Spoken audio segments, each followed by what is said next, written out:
Ladies and gentlemen, brothers and sisters, friends, enemies, comrades, this is Kenya Revolutionary. Karibu sana, karibu sana, karibu sana. Quick coffee. Karibuni, karibuni, karibuni, karibuni. Kama unakunywa maji, endelea kukunywa maji. Kama unakunywa pombe, weka pombe kando. Kama unakula chakula, weka chakula kando. I know it's late wherever you are. If you're in Kenya, I know it's probably late. If you're in the eastern part of America, it's probably in the evening. If you're in the Pacific, ni bado in the afternoon. If you're in Europe, it's probably sometime at night. Kama uko Australia, you're deep in sleep, it's almost asubuhi. If you're in Asia, whatever the case is. Lakini all in all, karibu sana, karibu, karibu, karibu. Please, please join in. We're about to analyze what happened. The first order of business before I go on, if you still don't know what the first order of business is, please go ahead and like the video. Like it. Weka like hapo mara moja. Tunataka 1,000 likes today. Ama namna gani? I know that sounds ambitious, but why not? You have to be ambitious in life in order to succeed.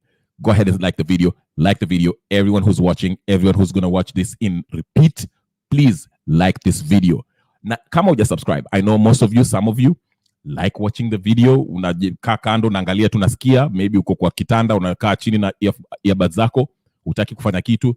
Just do me a favor. Subscribe, ndio every time I come in, weke notification on, ndio nikiingia utapata notification, unasikia your bell inapiga ping, inamaanisha nimeingia katika mtandao, so you can get it. Thank you very much. Vicky nakuona. Vicky Hanel, hello, how are you today? I'm doing good. Birmingham, UK.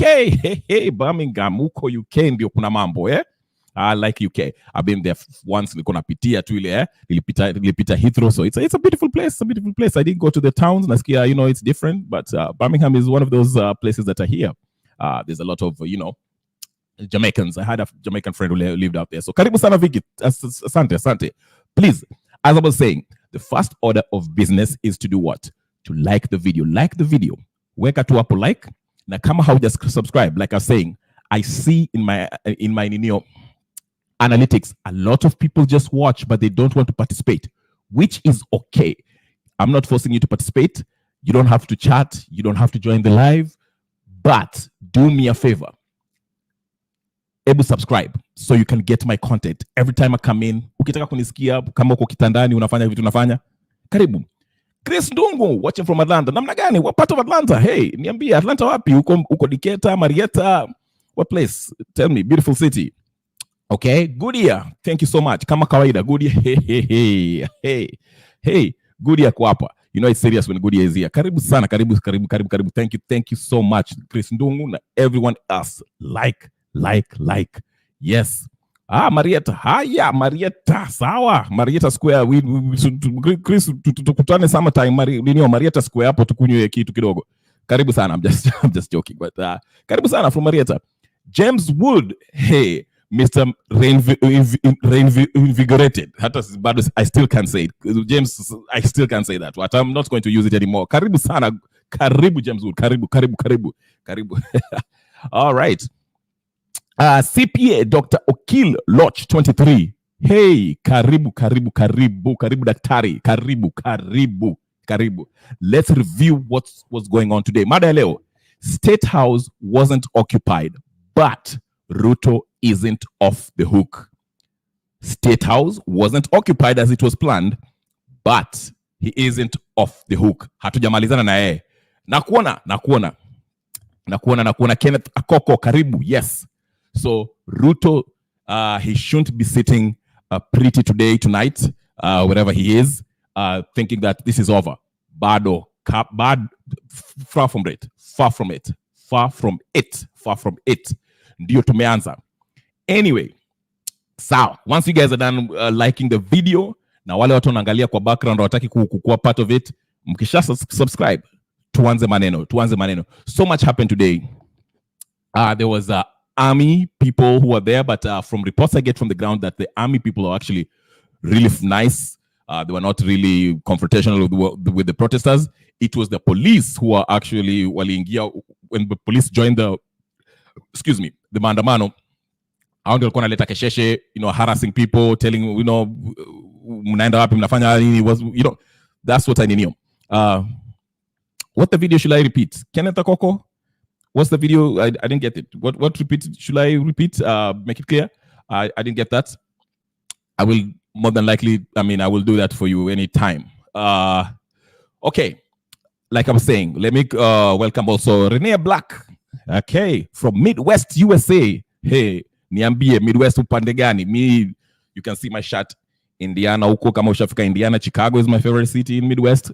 Niambie pale huko. I'm not going to stalk you. It's okay. Wanyoiko wa miti. Karibu wanyoiko wa miti. Kenneth Akoko. Yes. Goodian ananiambia, I thought Ruto's family was evacuated yesterday from State House. Maybe. There was rumors of that, okay? I played I wasn't around when this happened. No, I haven't played any video yet. Bado nawakaribisha. Karibu. Ita marafiki wako ingi. Karibuni jameni. Villager Kakan, I saw you from Garissa. Karibu sana Garissa. Yes, Garissa. Karibu. Elosi Kathure, we are ready to fight for our country. That's the spirit. We are going to fight for our country. Absolutely, we have to. We have no choice. Hatuna choice kabisa. So yeah, once you guys like the video, all of you who are participating, I assume you have liked it. And all of you who are watching and who are going to watch this on repeat, please subscribe if you haven't subscribed yet and like the video. Mr. Kenneth, I think you're the one who was asking me about the video. I haven't played any video yet. I just want to get some news. Unfortunately, there's always sad news in this kind of mandamano. We lost a young man in Rongai. Jamali Kufa kijana. And that's not the only place too. There was places in Migori, I think Kisumu, so many places that people lost their lives during these mandamanos. And we as the day goes by, we'll find out. Especially Githurai, Githurai is a crime scene, okay? Possibly a massacre that happened there, courtesy of this government, okay? So as the day goes by, we shall find out what really happened in Githurai, because they are saying that kuna watu walikuwa wameuliwa. They are trying to cover up the massacre. A lot of people who who lost their lives there, and they were killing people indiscriminately. Okay, wazee, mama mboga, vijana, all that. They were just opening live bullets on everyone. So let's see how things get unearthed, okay? I had a story of somebody who just alipotea, and apparently he was killed and cremated, and it's insane. It's insane, okay? It's insane. So yeah, Tom Yomiti, karibu sana. Branis Kasiala, karibu. Bernard K, karibu sana. From Virginia, hey. Virginia, beautiful place. Nishapitia tu, lakini your polisi wenu wakali sana. Your state troopers. Karibu. Tommy Wito. Tuko locked. KDF mambo yote. Peaceful protest to be continued. Okay, yes, that's the spirit. We want the peace. Hata kama tuna protest, it has to be peaceful. We have to be peaceful. Hatuweze kwenda hapo kwanza. Omwenga Joseph, hey. Anasema, we can't allow the close Ruto to his and his goons called friends, CSs, to resign and arrest. Also freeze their bank accounts, auction their assets to the government. Yes, I'm with that. We should do that. Okay, tuanze. So like I was saying, maandamano ilikuwa, we lost the headline so far is a young man was killed in Rongai. Yes, Renee's Black, karibu. And so what happened is this. I know the goal was to occupy State House, and that did not happen. So some people who support this president might think, hey, that's a victory. But no, it's farther from the truth. The truth is this government is under siege. And I don't know if you watch the news, majority of the MPs that supported that bill, that voted yes, are coming out in public apologizing. Something that is unheard of from this Kenya Kwanza government. They're apologizing. Mpaka yule MP Wambere, who was trying to sponsor that bill about anti-protest bill, whatever, came out and say, I'm sorry, nime mess up. Faith Imani, karibu, nice seeing you again. Hey, Kenya has a work. Yes, Kenya imyamka nakwambia. And it's not, like I was saying this morning, my time, we've inspired other countries, neighboring countries, even Uganda of all the places, they are preparing for a maandamano against their appropriation bill. Ghana is preparing for one. Zimbabwe are preparing for one. We are making history. We are making history. But again, on Saturday, I'll bring my my version of things because anyway, I don't want to sound like a conspiracy theorist. So let me just keep it there. On Saturday, tutaongea mambo kubwa kabisa, mambo ambayo inaendelea Afrika. But to stick to Kenya, let me just play a news clip. It's a short one. Tusikie wanasema nini. Then we'll kind of chambua what transpired. Because to me, what I'll say is this, and this is going to be kind of my main point. Moving forward, because still maandamano can endelea, but the fact that wananchi, Gen Z, millennials, and everyone that took part on those maandamanos, the fact that they went to the parliament, wakavunja vitu, wakafukuza watu, some of the MPs fainted, wengine wakakimbia, wakaingia kwa tunnel, wakatoka huko, now they were being transported through those ambulances. We scared the shit out of these MPs, which we should. These MPs should be scared of us. Karibu CS ndugu. Karibu. Karibu Sofia Nasieku Katampo. Okay. Elo Sikathuyo pia nakuona. Yeah. So what I'm saying is this. The fact that we scared these MPs and now they're scared of these voters. That's a good thing. Now, let me start with the news, just to give you a snippet of what's happening up there. Then I'll come back and give you my thought on this, okay? CS Nugu, for those who are joining us, please go ahead and like. Let me give you that, just a snippet of mambo vinaendelea. I know you probably, what's going on. You probably have an idea what happened. Maybe umetoka kazini, you don't kupata news. Let me just give you a snippet. It's a short video. Meanwhile, while the news is playing, go ahead and subscribe and like. Lydia karibu, Lydia Captain, thank you so much. Tutaingia, wacha tuingie basi, wacha niwachezee video, then I'll come, nitawachambulia, sawa? Haya basi. Let me start with this video from, I think it's Citizen TV or something. They were giving us a kind of an idea reporting what was happening. All right, Twende, let's go. 2 police officers were also injured as anti-government protests escalated to other parts of the country. And the epicenter of the unrest is said to have been Magadi Road, spanning from Masai Lodge to Clean Shelf. Now, we are now joined by our reporter Francis Ode, who's monitoring the situation there. And this is what's going on right now. Ode, if you can hear me clearly there, Ode, what is the current situation as we speak? Indeed, Trevor, I am at Ongata Rongai. This is Magadi Road, and normalcy is back after close to 3, 4, 5 hours of running battles with the police here in Rongai. We've been able to experience rioters within this area, looting left, right, and center. But as we speak right now, the police officers have made it to at least bring back the normalcy within Rongai. That is from Masailo. This is Magadi Road all the way to Kiserian.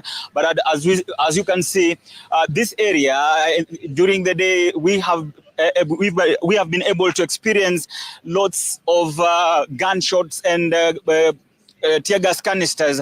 But around here, this is where now this is a supermarket that is said to have been looted with different protesters within this area. Maybe we speak to the area OCPD to just give us an overview of what exactly happened. What exactly happened? Where are we right now, and what is happening right now? This afternoon, we have been having a running battle within these young men who are demonstrating. Otherwise, I think they're not even demonstrating. These are thugs who are taking advantage of the demonstration. Behind me, this is a supermarket. They managed to storm it and loot goods from this supermarket.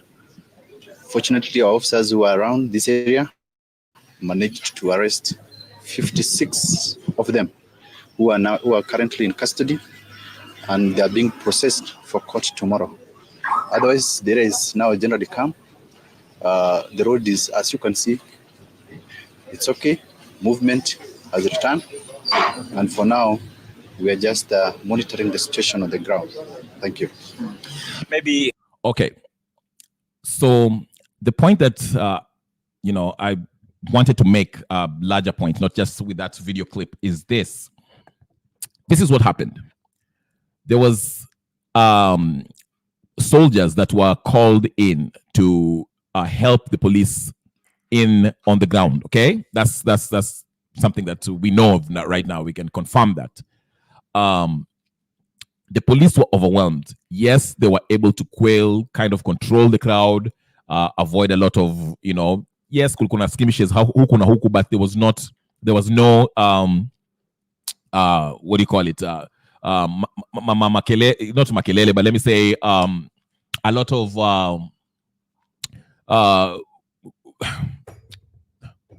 damage caused out of this. Okay, that's what I'll say.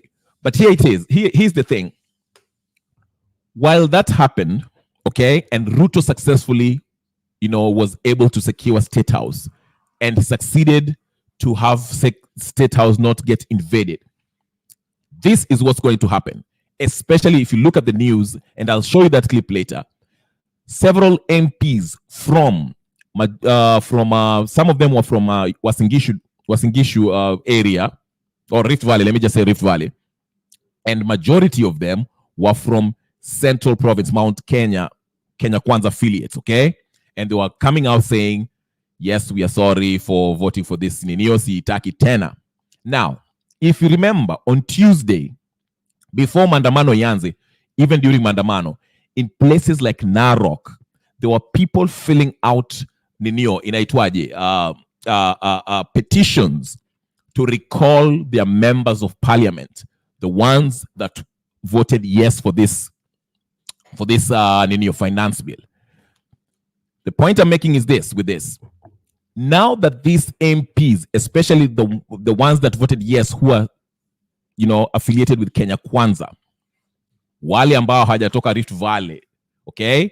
Whether it's from Mount Kenya, whether it's from Western Province, whether it's from Nyanza, whether it's from whatever, they are realizing that kwa ground, mambo ni kubaya.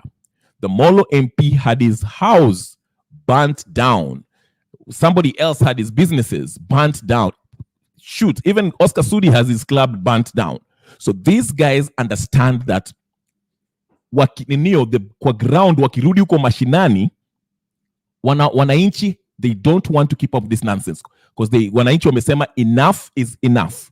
You cannot go back to Parliament on Monday or Tuesday, wherever, huko Nairobi, and vote for things that we do not approve of. That is the message that was sent on Tuesday and even yet today, okay? So they are scared to death. And now you see they're starting to apologize because they know it's even a safety issue for them.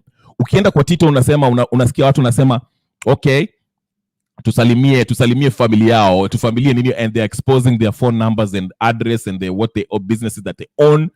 And this is taking a toll on them. It's a security issue. I'm telling you, the next time Oscar Sudi ataenda Nairobi huko Parliament, he will be wearing a buibui. He will borrow some buibui from Hanifa, because that's how he has to feature. These guys will be watakuwa naingia huko saa 12 asubuhi kabla watu wajamka, na wanatoka usiku saa 8 usiku wa manane, because people are mad at them. Now, this works to everyone's wananchi's advantage. Let me put a disclaimer here. This is not a pro-Azimio thing. For those of you who are sitting there might be coming up here with a partisan kind of ninio. No. This is a Kenyan thing, because the people who have been holding back this country, I'm not saying that it's only exclusively Kenya Kwanza, but I'm saying since they're in the government and they're treating this Parliament, National Assembly, legislative body as an extension of the executive, it kind of makes us, it kind of stalls progress, because our majama, they're the very people who are corrupt. They are passing bills that have not been approved by the people uko mashinani in their constituency, okay? And they don't care. One guy who's still kichwangumu, like Lydia is telling me, is Osoro. Osoro is, I don't know how old that guy is. He looks like he's 5 years old. But anyway, What I'm saying is this. The fact that these people, these MPs, wameshtuliwa with what has happened, okay? Yes, Ruto bado is in power, but the real focus now will be how will Ruto govern, knowing that he does not have any legitimacy anymore. How will it pull it off? How will it do it? Ataifanyaje? Any bill, any policy that he wants to implement, ataifanyaje? Kwa sababu wana Kenya wamemkataa. In fact, they want him out. Wamechoka na yeye so much, they want him out. It's not even a matter of let's change this bill, let's not renew EV. They want Ruto out. So how do you govern if you know the people who you're trying to govern do not want you there? So there's several ways where Ruto can still be removed, even before 2027. If you want to be patient and use the constitution and do all this stuff, of course, you have to be within the law to remove Ruto. But I'm just saying, ukitaka kungoja mpaka 2027, it's sour.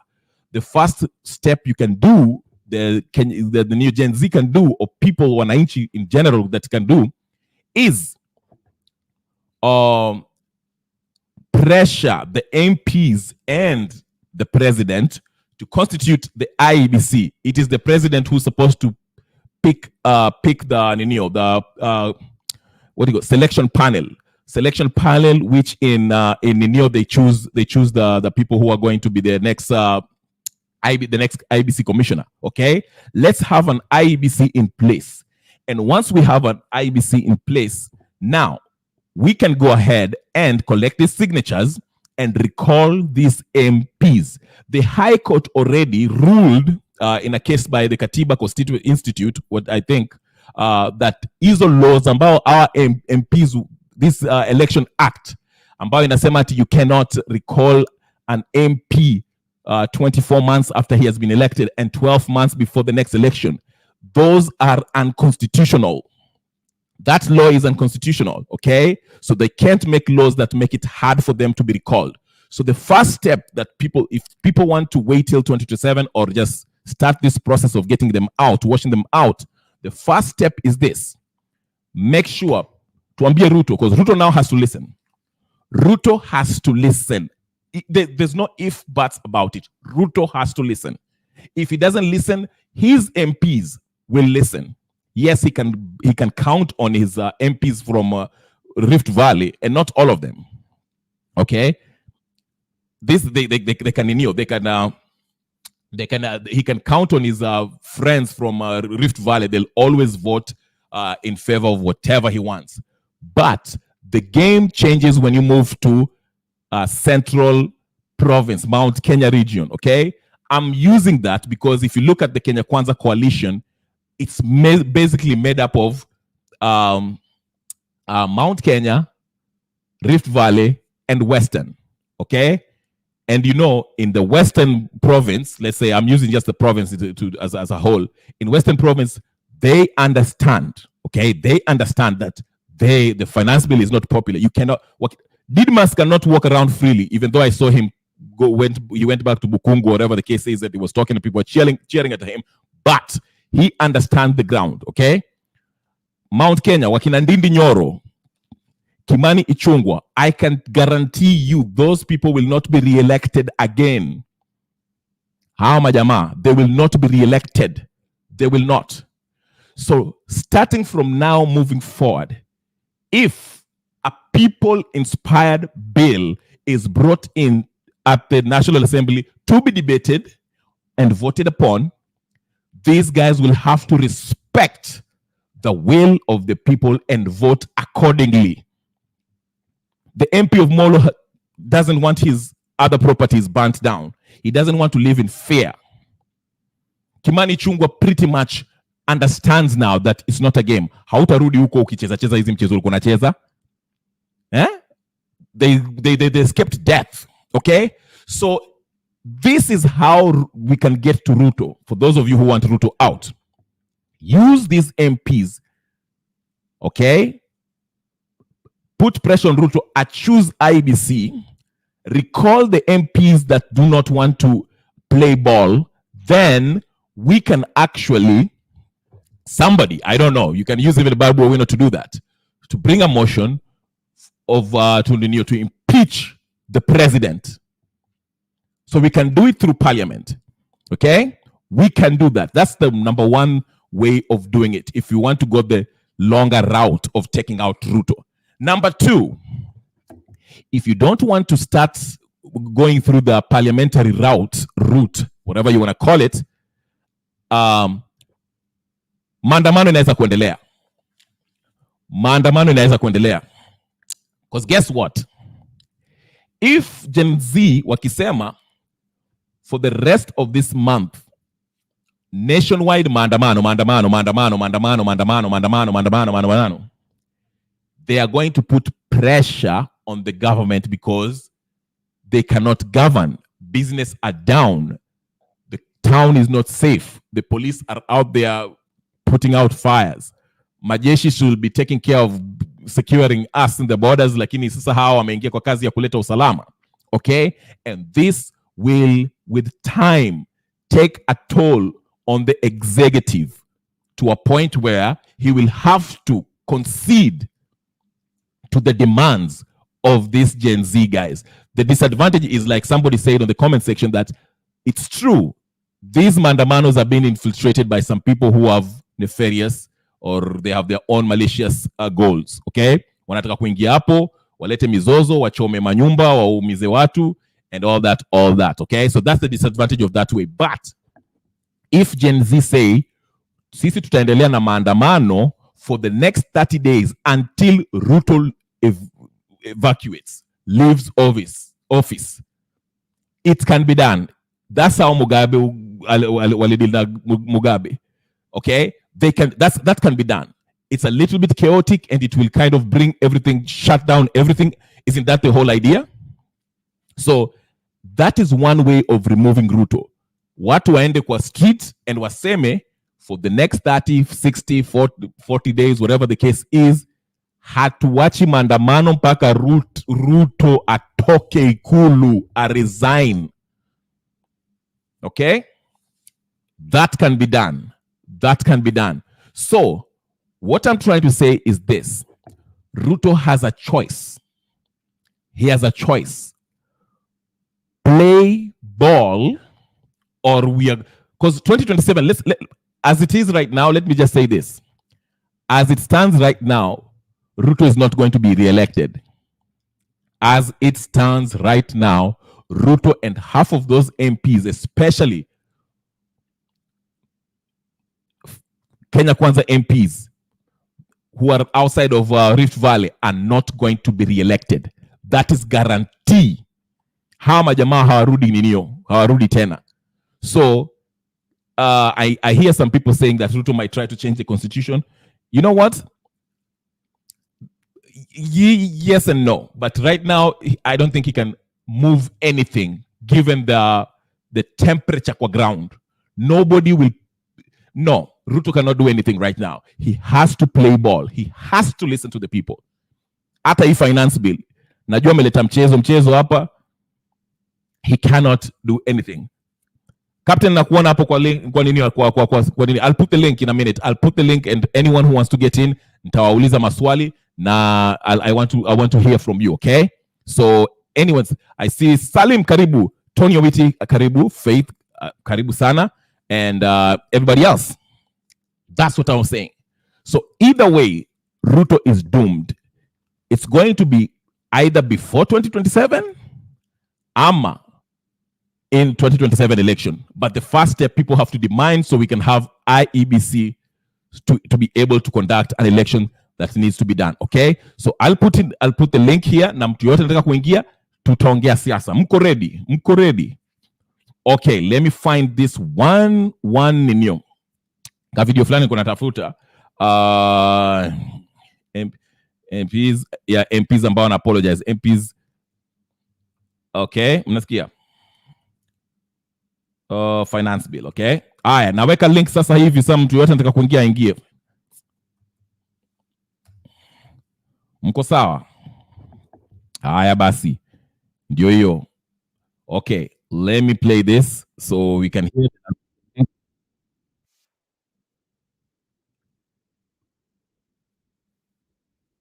All right. Hold on for a minute. Please, ladies and gentlemen, do me a favor.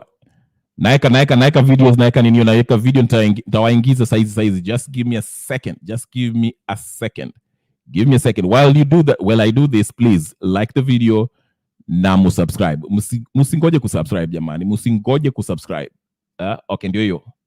Kwanza kabisa ni kushukuru Rais wetu kwa kuamua kurudisha Finance Bill 2024, kuirudisha kwenye bunge liwezwe kujadiliwa tena, ama kukataa kuweka sahihi kwa sababu ya yale ambayo yametokea kwa nchi yetu ya Kenya.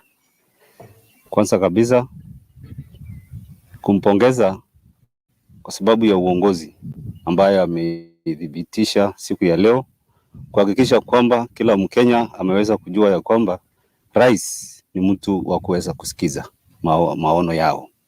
Na kama kuna njia ambayo tulikosea, sisi ambao tulipiga yes, tunaomba msamaha. Hivyo ndio ningependa kusema.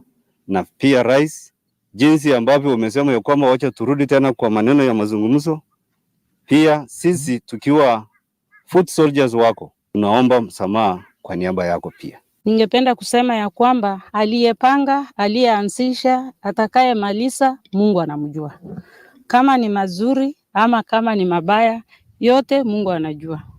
Nashukuru rais kwa kukubali kwa roho yake kurudisha hiyo bill kwa bunge.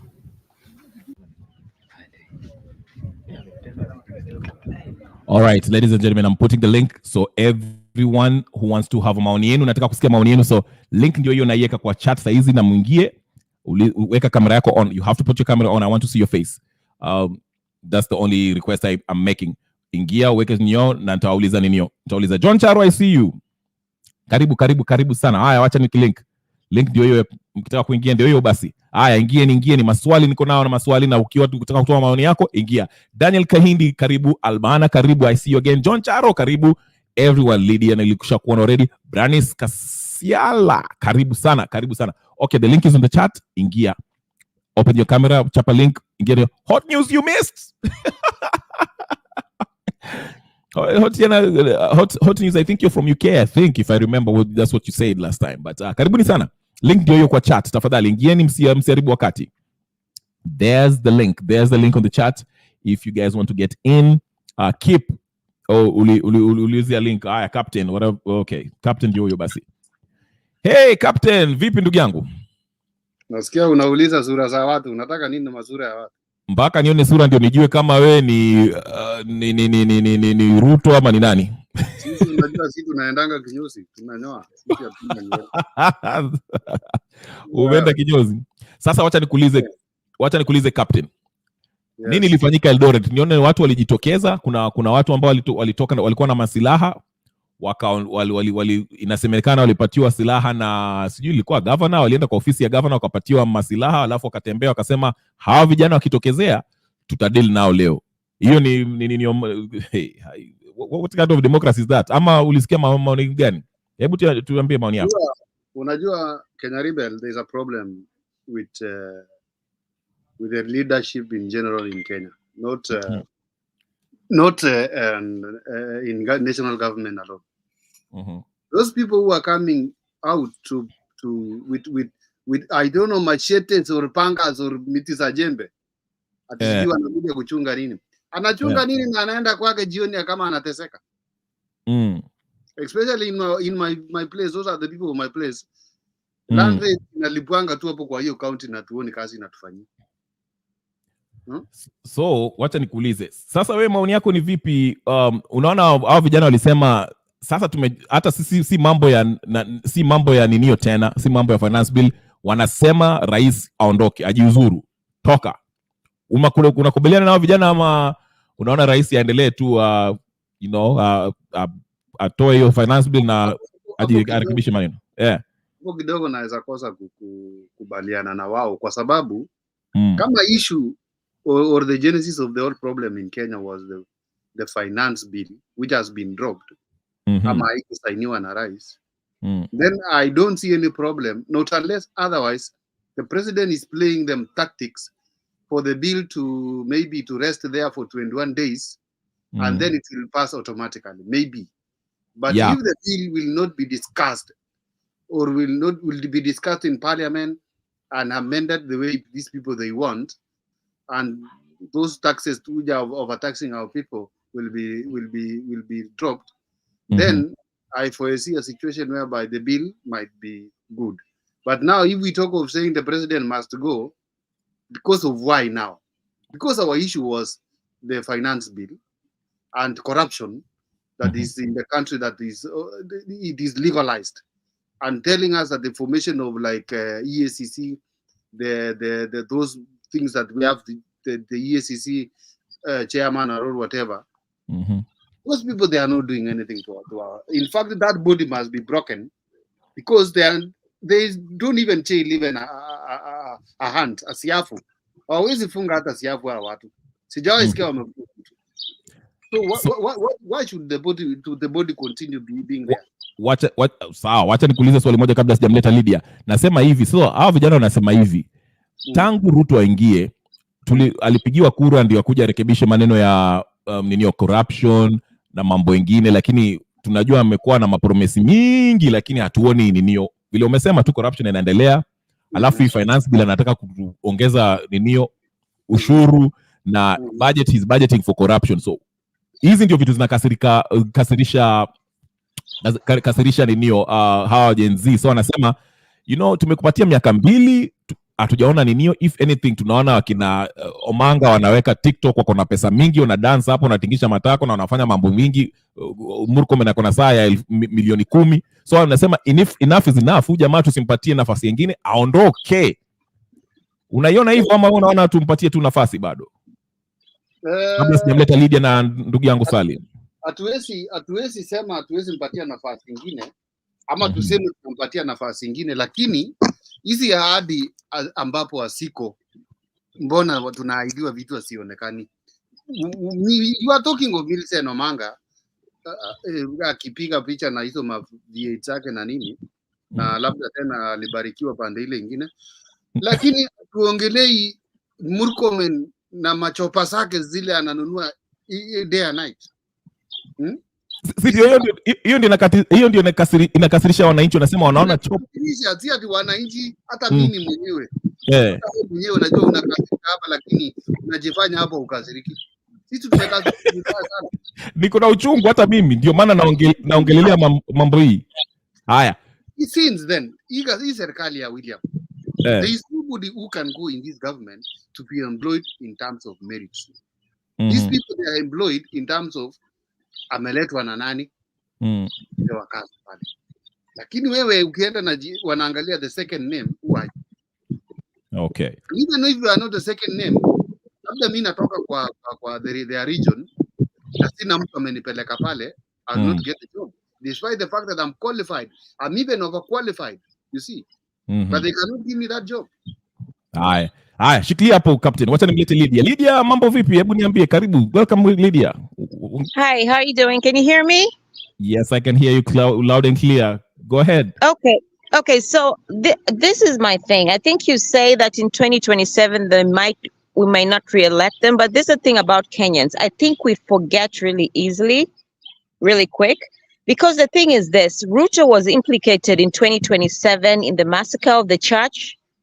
So I think this should be a wake-up call to Kenyans. Before you elect someone, look at their track record. Okay, we get really easily flattered by someone's slippery tongue. So just because he says he's a hustler, look at his track record. If he was corrupt in the past, why would he not be corrupt now? So this should be a wake-up call for Kenyans, not to get flattered just because of what someone says. Let's look at his track record. Let's see, like some of these county governors who want to run for elections, how is he running his county? If he's not, then if he's not doing well and he's corrupt, then he cannot be president.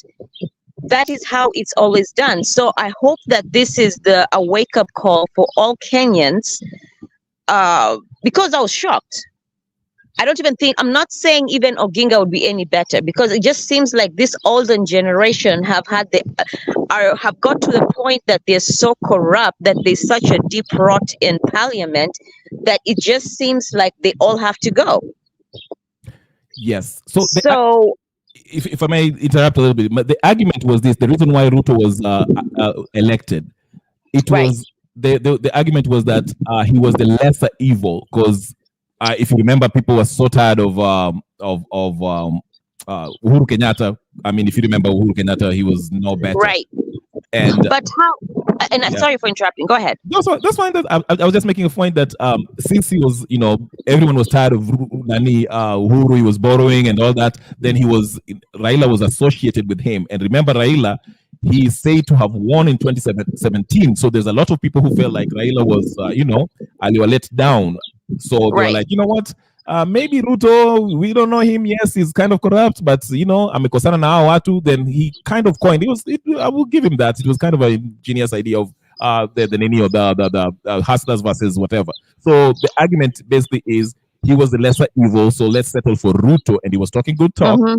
But now we can see that he's no better, if not worse. But Ruto has been corrupt and been here even during the Moi era, though. And when we say the less corrupt or the less evil of the two, how much evil, at what percentage are we talking about? Does that make sense? Right. It's like saying we have to pick a murderer versus a rapist type of thing. Jeez. The analogy. Right. I know it's out there, but so we're going to pick the less of the two evils, but at what percentage are we willing to accept? Because if it's corruption, Ruto has always been corrupt. Right. He's had a lot of cases. So, I mean, I think this is what I would give Ruto. He ran a good campaign. That I have to give him. He ran a good campaign and used religion to pull people, their emotions. So I think that's what I can give Ruto. He is a good politician and he ran a good campaign. But I think we just have to have a wake-up call and make sure that we are looking at people's track record. That's all I have to say. But I can understand, because I didn't really think Ruto would be this bad, though. Yeah. He fooled me too when he was reading the Bible and he was crying. I was like, maybe he's a nice Christian. Yeah, when he won the elections and he was sitting and he was crying, I was like, maybe he is sorry for what he did in the past. And it fooled me. So I can understand where people came from, but I think moving forward, we just have to be really cognizant of what people, their track record, and ask questions. Not be flattered and not, look at these people like they're gods. It's like idolatry. They're people just like you. They work for you. We shouldn't get flattered by people's wealth. I can get into drugs and be a drug dealer and have wealth. Does that mean people should look up to me? No. Let's look at character. Let's not look at people's wealth, power. Let's look at people's content of character. That's all I have to say. And I hope this movement that Gen Z began has given people the ammunition, and also just other countries, to wake up and, just fight corruption. But at this point, the whole parliament is rotten. I don't know how we're going to do this. Will Ruto resign? Probably not. We'll probably just have to impeach him. And so I don't know. At this point, I'm not sure what will happen. But I'm really proud of the Gen Z movement for starting it at this point. Good point. Yes, I agree with you. I never voted for Ruto. I never voted for Azimio.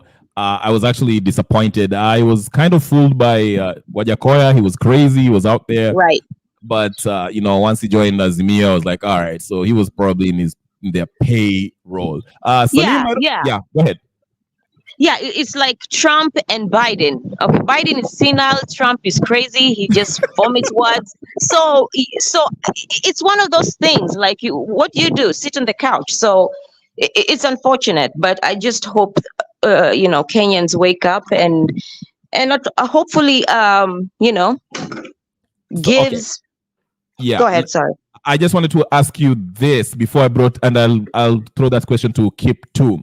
Now, how will he govern moving forward, knowing that, okay, Parliament now are scared to death? They know that people are angry at them, especially those who voted for this yes vote for the finance bill.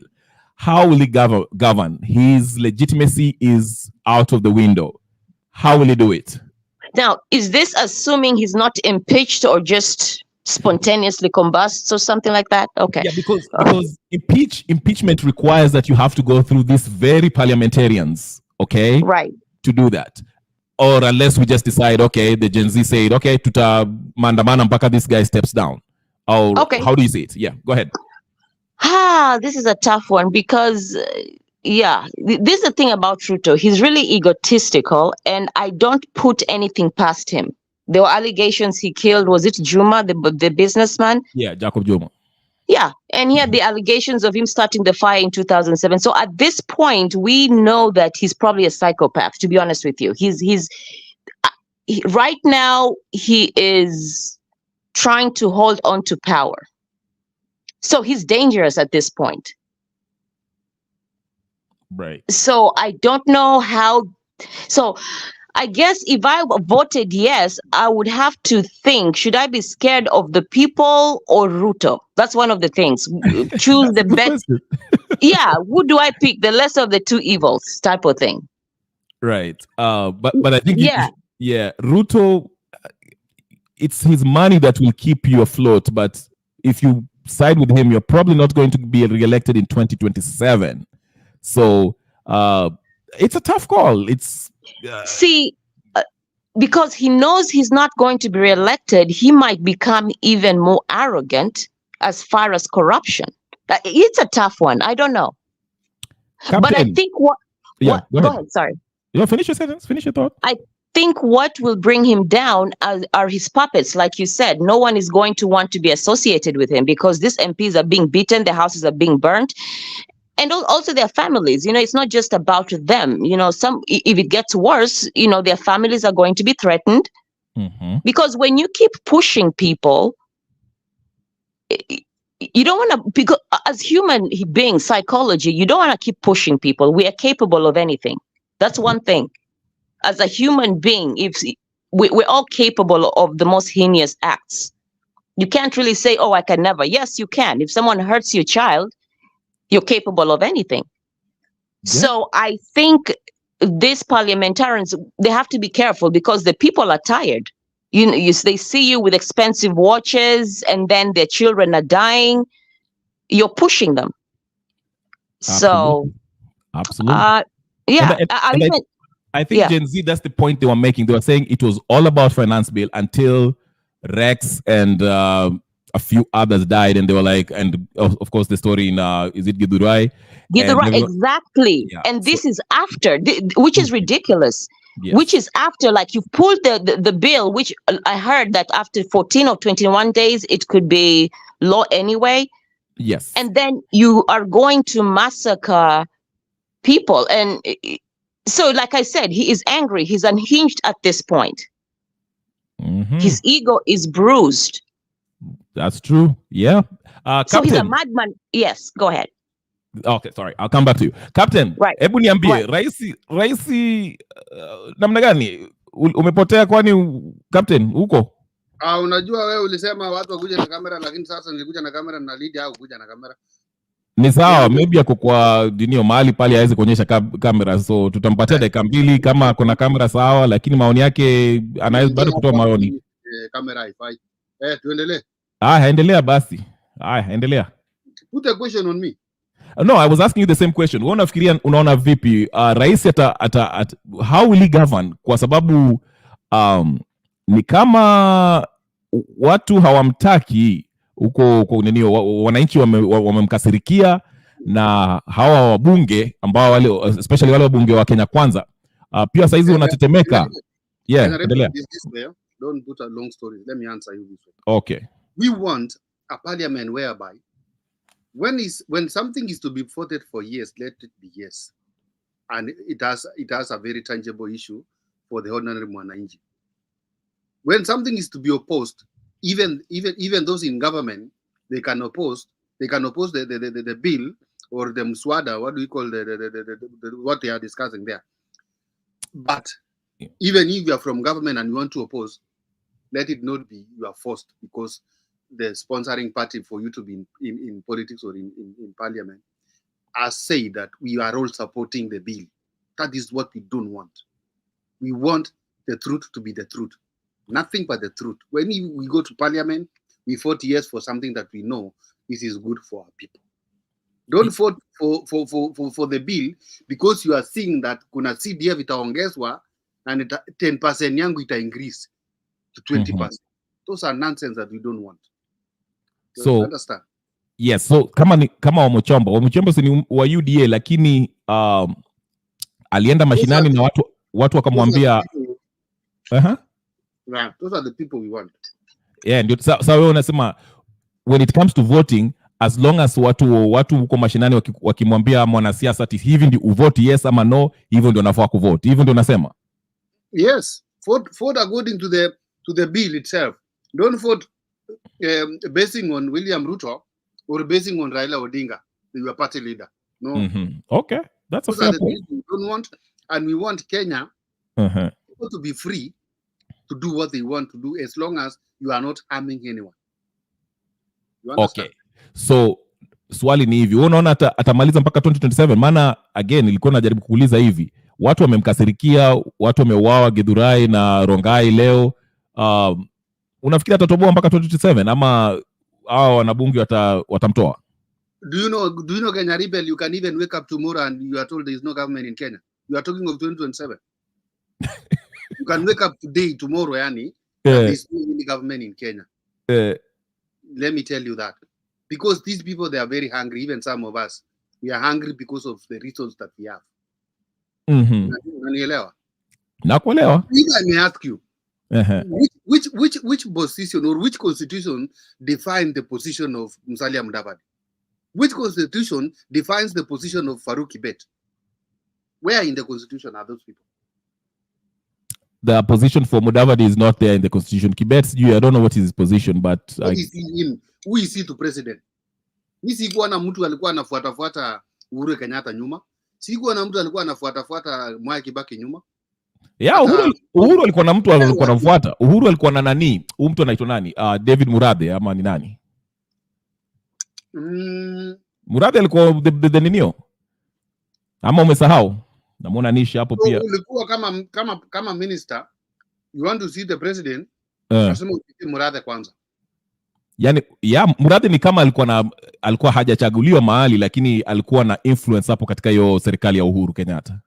No, don't justify lies here, Kenya rebel. Correct me. I'm correcting you this way. When did you know Murathe? Murathe was an MP for some place in Katanga or whatever, I don't know. He was an MP, and that is after Uhuru's second time he failed. That is now Uhuru came to be like helping the president, but not helping the president kuibia yeye mashamba na manini. And let me tell you, Kenya rebel, hata wacha kabla nisahau mashamba. These Gen Zs, they have to go to those lands na wajigawie, kila mtu ajigawie point yake moja. Ndio watajigawia vipi? So unaenda unaweka fence yako, mwingine aweke fence yake. Tutaishi aje? How will we? Sasa mtu mmoja akonaweka 3,000. I'm sorry, I know they can hear me right now, but don't wait me at any place to kill me. But we are tired. Sisi wengine hatuna hata mugumbili ya shamba. Anyway, naona Nisha when we come to Murathe, Murathe just came in the other day on the second term of the president when they were fighting William Ruto. He was only there to fight William Ruto. But for Farouk Kibet, he has been like a peer to president. Well, for me, I thought when the president took over, Farouk Kibet was not supposed to be even near to State House, unless with an appointment. Okay. Tukiendelea, Nish, I know you're trying to join in, but it says your device is not connected. I don't know what's going on with you. But all right, I'll start this question. I'll bring this question to Lydia. What is the way forward? How do you see we should move on? How, now that we have this whole Gen Z, they've proven their point. They've said, mkileta mchezo tutawatoa, physically will remove you. Where do we go from here? Finance bill imekuwa scrapped, all that stuff. How do we move on? How do we operate? Okay, there's Parliament itakuwa recess till what? Next month somewhere? Almost a month, okay? What should we? I guess the question is, what should we prioritize when the parliament come in? Is it the IBC, or should we work on the new finance bill? Because from my understanding, the previous finance bill itaendelea. In your view, what should we prioritize now? I think it would be cutting on expenditure, because I heard that Ruto's wife is paid, has an office. For what? Your office be the kitchen. I don't understand why she has an office and why she's being paid. What is she being paid for? We didn't elect her. So there's so much that expenditure. Ruto spending 200 million on a private jet. For what? It's like he's been going to, how many countries has he gone to since he was elected? Anando happy? So many, I can't even. Yeah, all that is people's tax dollars. It seems like he thinks that the money that that Kenyans are paying is his private bank account. So some of those expenditures need to be scraped. The office, things like that. So I don't know how they're going to go about it. And that is what I had an issue with. It was not just about the tax. It was deeper than that. It was expenditure. What the wife has an office for? What? You're going and spending 200 million on a jet, yet doctors are not getting paid. Hospitals don't have medication. Those things have to be addressed. If nurses have not been paid, they need to be paid. We can't just move forward. We have to amend some laws before we can move forward. We can't just move forward and hope that they're not corrupt anymore. No, we have to change some of those, amend some laws that they have right now. Don't you think that the members of parliament have a responsibility to play in this? Because those bills have to be passed. They have to vote on it. And that's why I want to bring in also this the guys from the other side, because no one is talking about the Azimio side. Of course, they kind of, they are with the Gen Z now. But remember the initial position was to, amend the bill, bring vitu mbili tatu hapa, but the Gen Zs were saying scrap the whole thing. Some mambo ikakuwa hot until the day when walisikia Gen Z wanakuja kwa parliament wakasema okay, now we agreed, let's scrap it off like Gen Z wants. So what position exactly? Yeah, and that's the problem. The rot is so deep on both sides that I don't even know where to begin. Yes, they do have a responsibility, and that's why there's so much corruption, and that's why people are saying they all have to go, which I don't know if that's going to be possible, because they do have a responsibility. Who's passing these laws? Why? Because they're all corrupt, and they benefit from it. And incompetent, because I don't think they read those bills. I don't think they read them. I'm on neither sides. It's just like in the States, Democrats and Republicans, left wing, right wing, same birds of the same ugly bird, same, whatever they say. So the rot is so deep that it's like they all have to go. It's weird. Like, I don't know how we can circumvent that. Got you. You see what? Yeah, very quickly before I bring Waweru. Yeah, you see, Kenya Rebel, why the Azimio are not mentioned all over in this thing of Gen Zs, is the Gen Zs are well informed that Azimio are fighting the same government, so that they can join the same government to hit together. Not that they don't know. That is what they know. They don't want even to talk about them. And again, let Azimio to fight their own wars with the government. Gen Zs, let them fight their own wars with the government. Let them not come to like they are sympathizing with Gen Zs. No, they have failed. In fact, Azimio, they are the ones who have failed enough. Now they are trying to join Azimio using the tail. Like Azimio ni kama ng'ombe nini?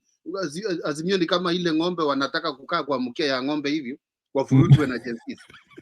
Ng'ombe inaenda, wao wanafuruta hii mkia. Those Azimios are nothing. That's naona babu wina kinajifanya sana hapo, anatokea juu ya gari tipi mnyatalala saga hizo. We know those aren't things. Gen Zs continue fighting with your war with the government.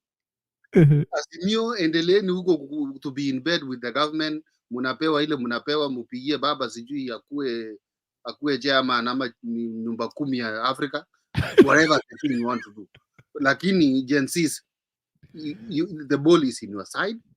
make this country better than the way we found it. Hata kama tunaimaliza alafu tuanza afresh, itabidi. To be fair, to be fair, unapewa Eurobond, alafu pesa inakuja inapotea hapa hivi, hatujioni hiyo pesa. This lady here, Lydia, has mentioned something about the office of the first lady. Office of the first lady we have, office of the daughter of the president we have, office of the wife of the prime cabinet secretary we have, office of the deputy president's wife we have. Who is paying all these offices? Is it defined in our constitution? No. And then when we say like that, you have to wait some of us on the street to arrest us because you are saying the truth. We'll hit it. Na itawauma zaidi. Mkiua wawili, wengine wanabaki, message mtakuwa mnapata. Yeah, asante. And to be fair, the Gen Z walikuwa nasema ati we do not want any politician to be part of this movement. Waweru, karibu. Maoni yako vipi? Welcome. Thank you very much. How is everyone doing? Can you move closer to your mic so I can hear you, please? Okay, how about now? It's a little bit better. Tena, karibia tena. I have lost you. Connection buyer. Okay, let's bring in, let me bring Nish while you work on your thing. Nish, namna gani? Yes, hello, can you hear me? Yes, I can. So I missed part of the conversation because I had to restart my computer, but I wanted to answer both your questions. So how do I think Ruto will react, or how he's planning to react, and maybe what the Gen Z or what the movement can do next? So my opinion is that he's playing a double game, where on the one hand he's trying to come off as this conciliatory parent, where he's telling us, you're my children, and he's gonna come and so I feel like to the older generations he's gonna come out and say, these are our kids, let's try to make peace with them, let's dialogue with them, and so on, to win over the older generation, and also to look good to the international community. And at the same time, he's going to use force to silence and to crush the spirit of the Gen Z. So that's what he's been doing with all the police brutality we've been seeing. And so he's controlling the narrative, because the older generation, for example, they don't have access to Twitter, so they just see the news, and the news has been painting this picture like, these are just some kids who don't know anything about life, and they have this idea. They think it's easy to run a country. Look at them just going to protest, thinking it's easy to run a country. So he's really been playing this narrative of these are just kids who are being rebellious. And so the parents are not exactly convinced. And at the same time, he'll come to the parents and then apologize and play the good cop, and which is what he did, like with the two speeches he gave. Like one was for the Gen Z and one was for the parents. So I think that's what he's doing. And I think he's so I think he's scared, in the sense that he's cornered. So I think right now, maybe, okay, on the one hand, I think he could be scared. On the other hand, I think he could be so egotistical that he underestimates what we can do. Like, he might think, I've already crushed the spirit, now it's done. So it could be both. So what I think he's doing is kind of just waiting to see what we will do and waiting to react. And I think what we should do as the Gen Z, well, I'm actually a millennial, not a Gen Z, but what we should do is to use his tactics against him. So what I mean by that is that he used so our strength was that we were young and leaderless and fearless and all that, and he turned that against us by painting us by making young seem as rebellious, and the fact that we were leaderless, it was easy for him to come and plant some rumors of people being bought off, and then that was enough to just divide everyone for a few hours, and for that reason today's turnout was not as big as Tuesday's. So I think we should use what I saw during the previous week, the civil education translated in many languages. I think we should use that to target his stronghold, which is the parents and the older generations. Like, if we can do civic education for them, to explain to them the sections of the constitutions that give us our rights, that explain to them that you don't have to take it if your government is this corrupt, like to let them know they have the options and the rights to stand up against this much impunity. Because I think the older generation are just so used to it that they think this is how it should be. Like corruption is the order of the day. So if we can do the same kind of civic education in multiple languages to kind of raise that awareness, so that this stops being Gen Z revolution, but it becomes like everyone's revolution. Like everyone should be fed up with him. And the second thing I would do is, since he's also using the media to kind of censor what's happening, or to switch the narrative to make it look like the police are not actually killing civilians, and that it's just like the rioters are looting. Like, I think if you've been watching the timeline on Twitter and you see what's being reported on the news, you can see there's a discrepancy.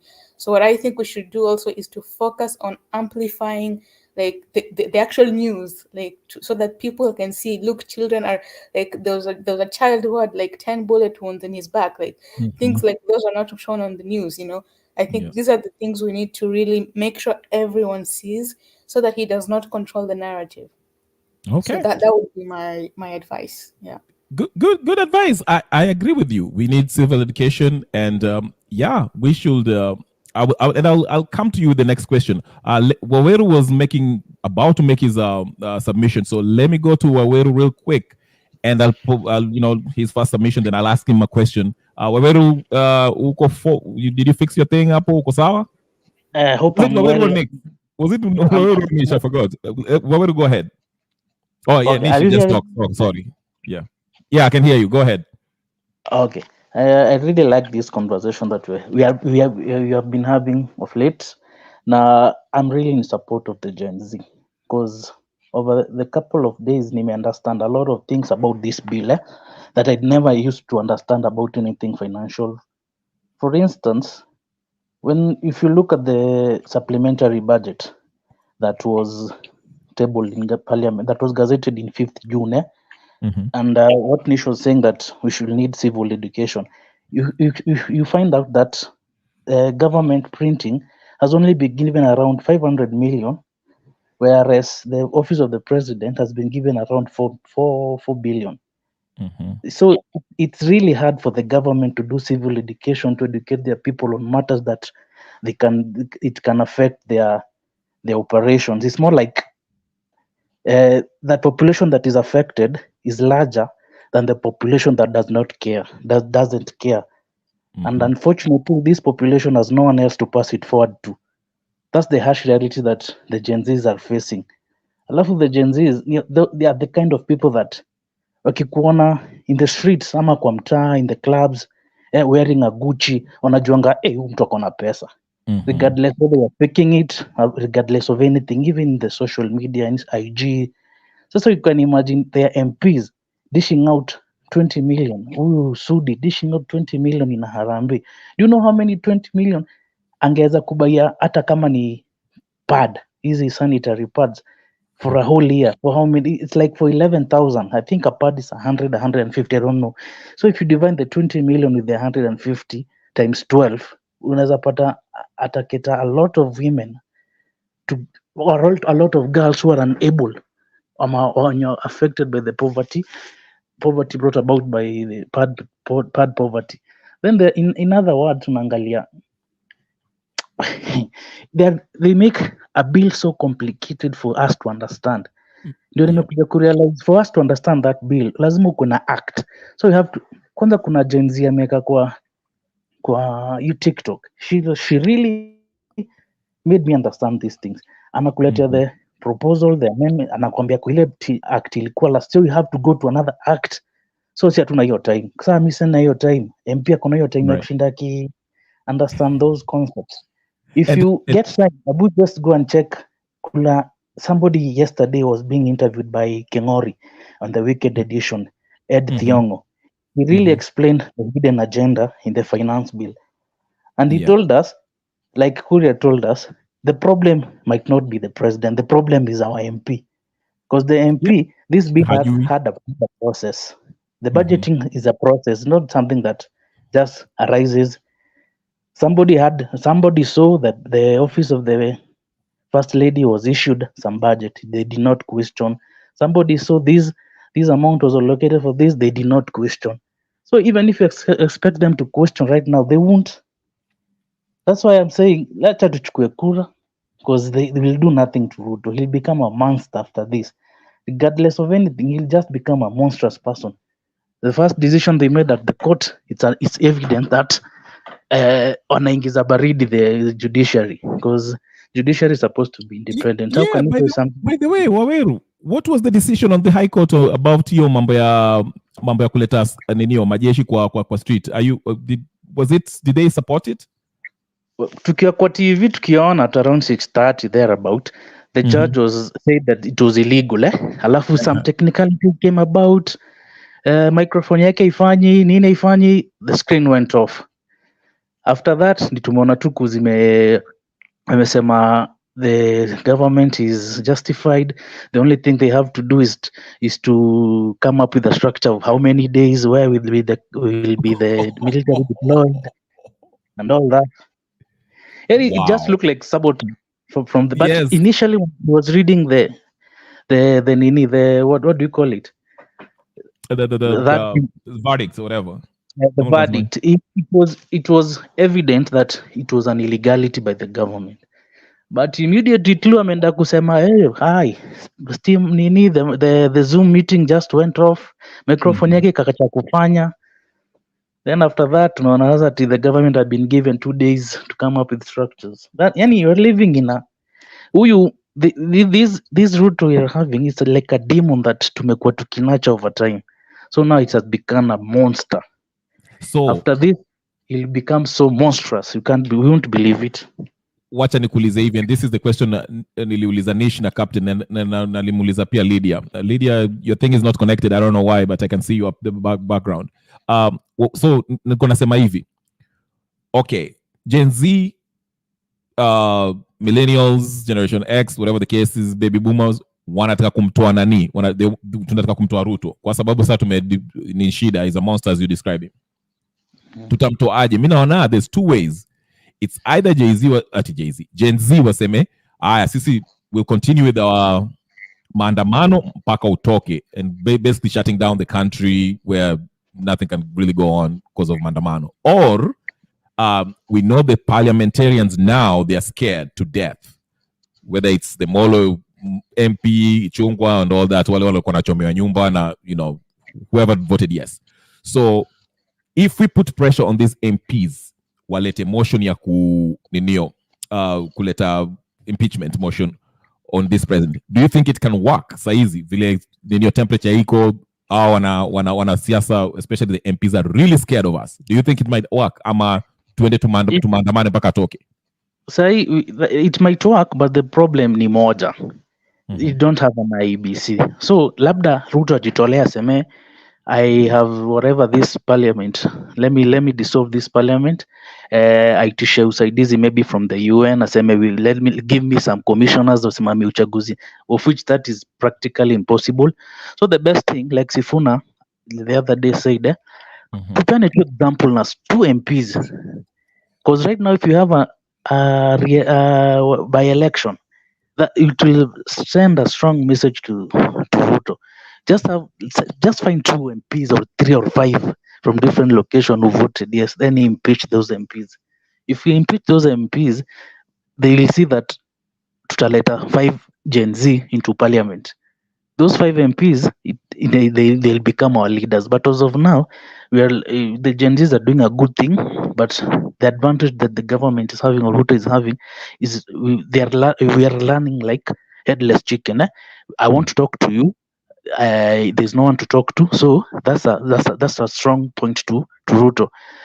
Atakuwa anashinda na hiyo excuse, mimi nyinyi naita tuongee, mimi sioni nini wenyu, so it'll become the saint. Unajua mdomo tamtam, Uhuru alituambia Ruto. Okay, sasa namona Lydia ulipotea kidogo. Let me bring you back, and I don't know where you want to pick it up. My question to you is this. Lydia, can you hear me? Lydia menyamaza hapo. I don't know if she can hear me. Oh, crap. Lydia? Can you hear me? Yes, now I can hear you. Yeah, Sorry. so I just wanted to ask you this. With all you can comment on with Maoni Anish, Captain Waweru, but I was just curious.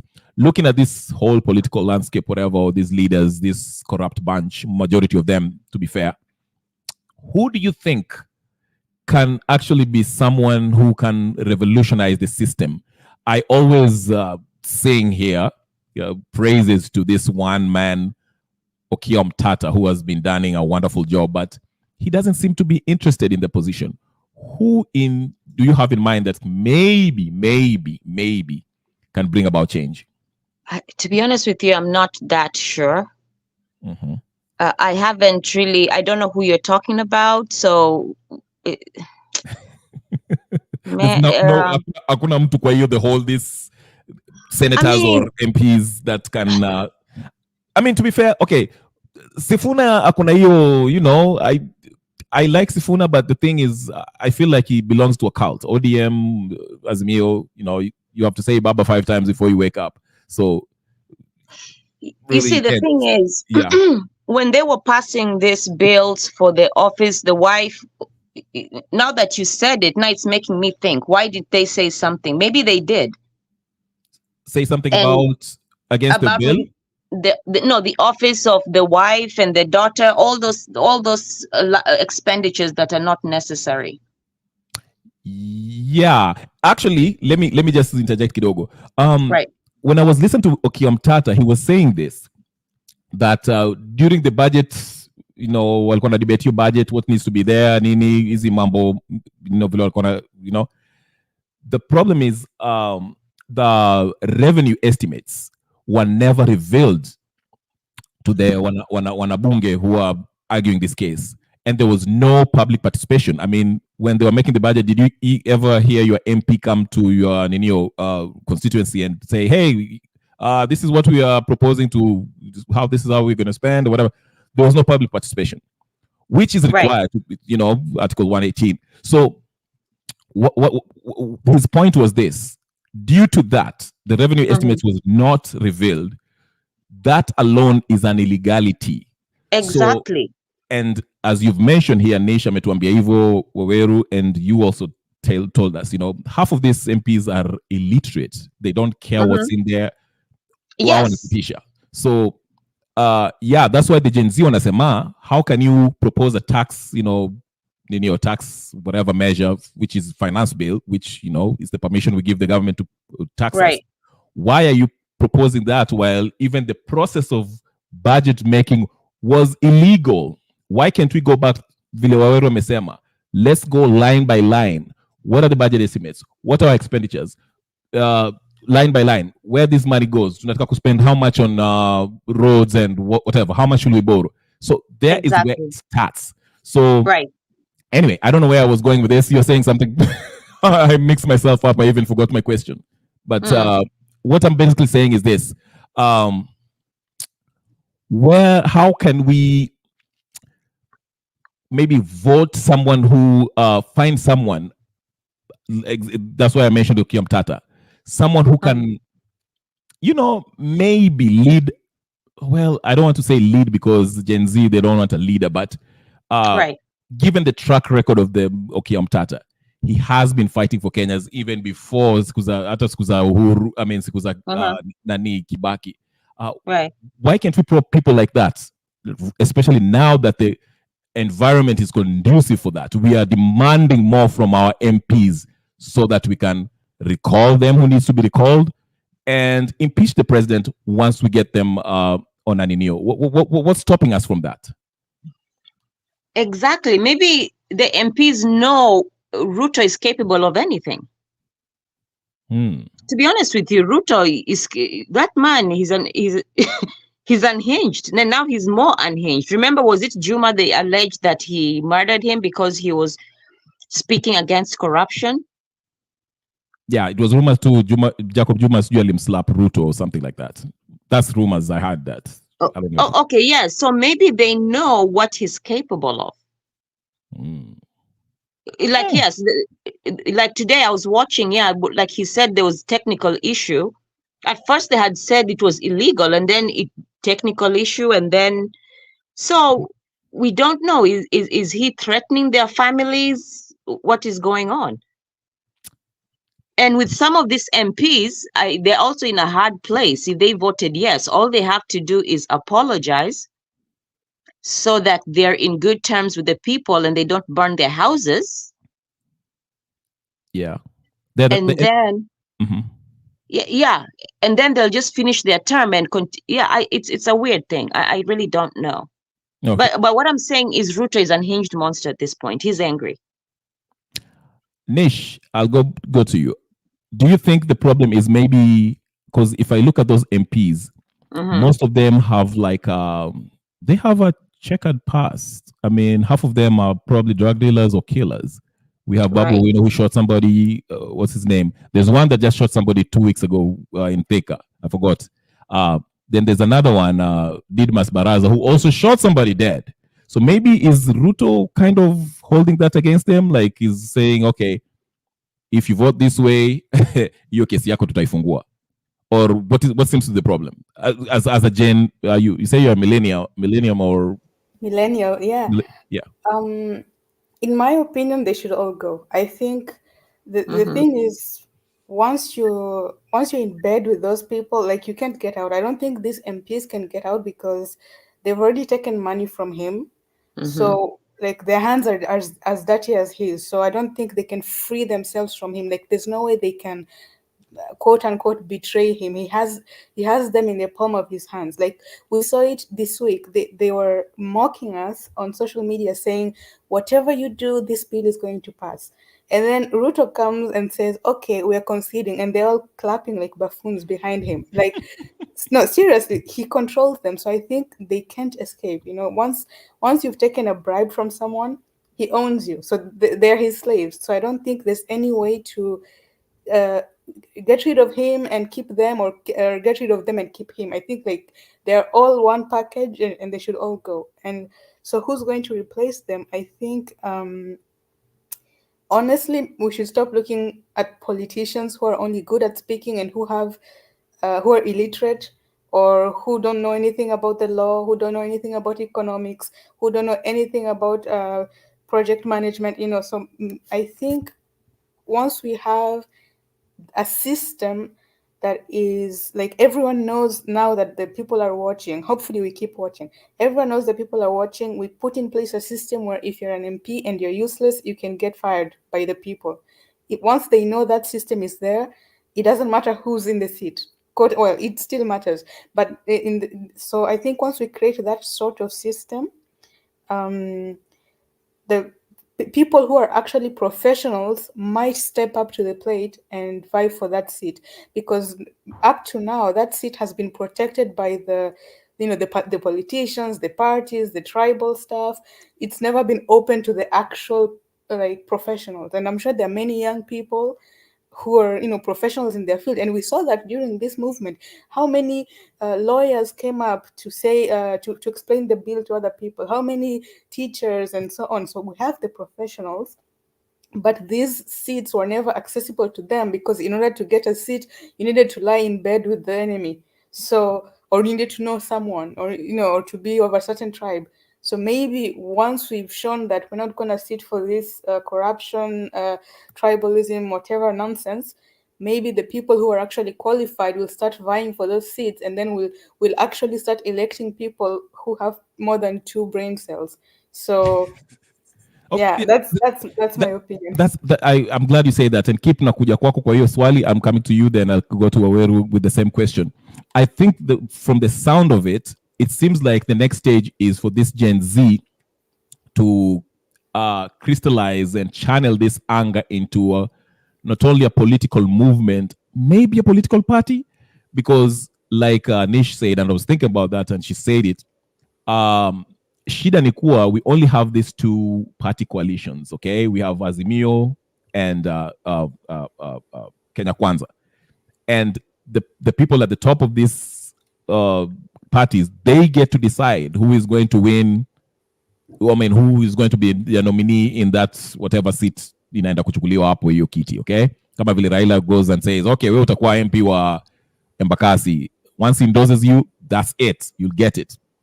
So maybe we need, kachama ambayo italeta, it represents this Gen Z, ambayo it's not it's not based on tribe, it's about qualifications and they stand for something. Kipu, unaona maoni yako ni aje? Tunafaa tuanze chama chetu ama namna gani? Ama umelala huko Kipu? It is still early if we talk of having a party right now, but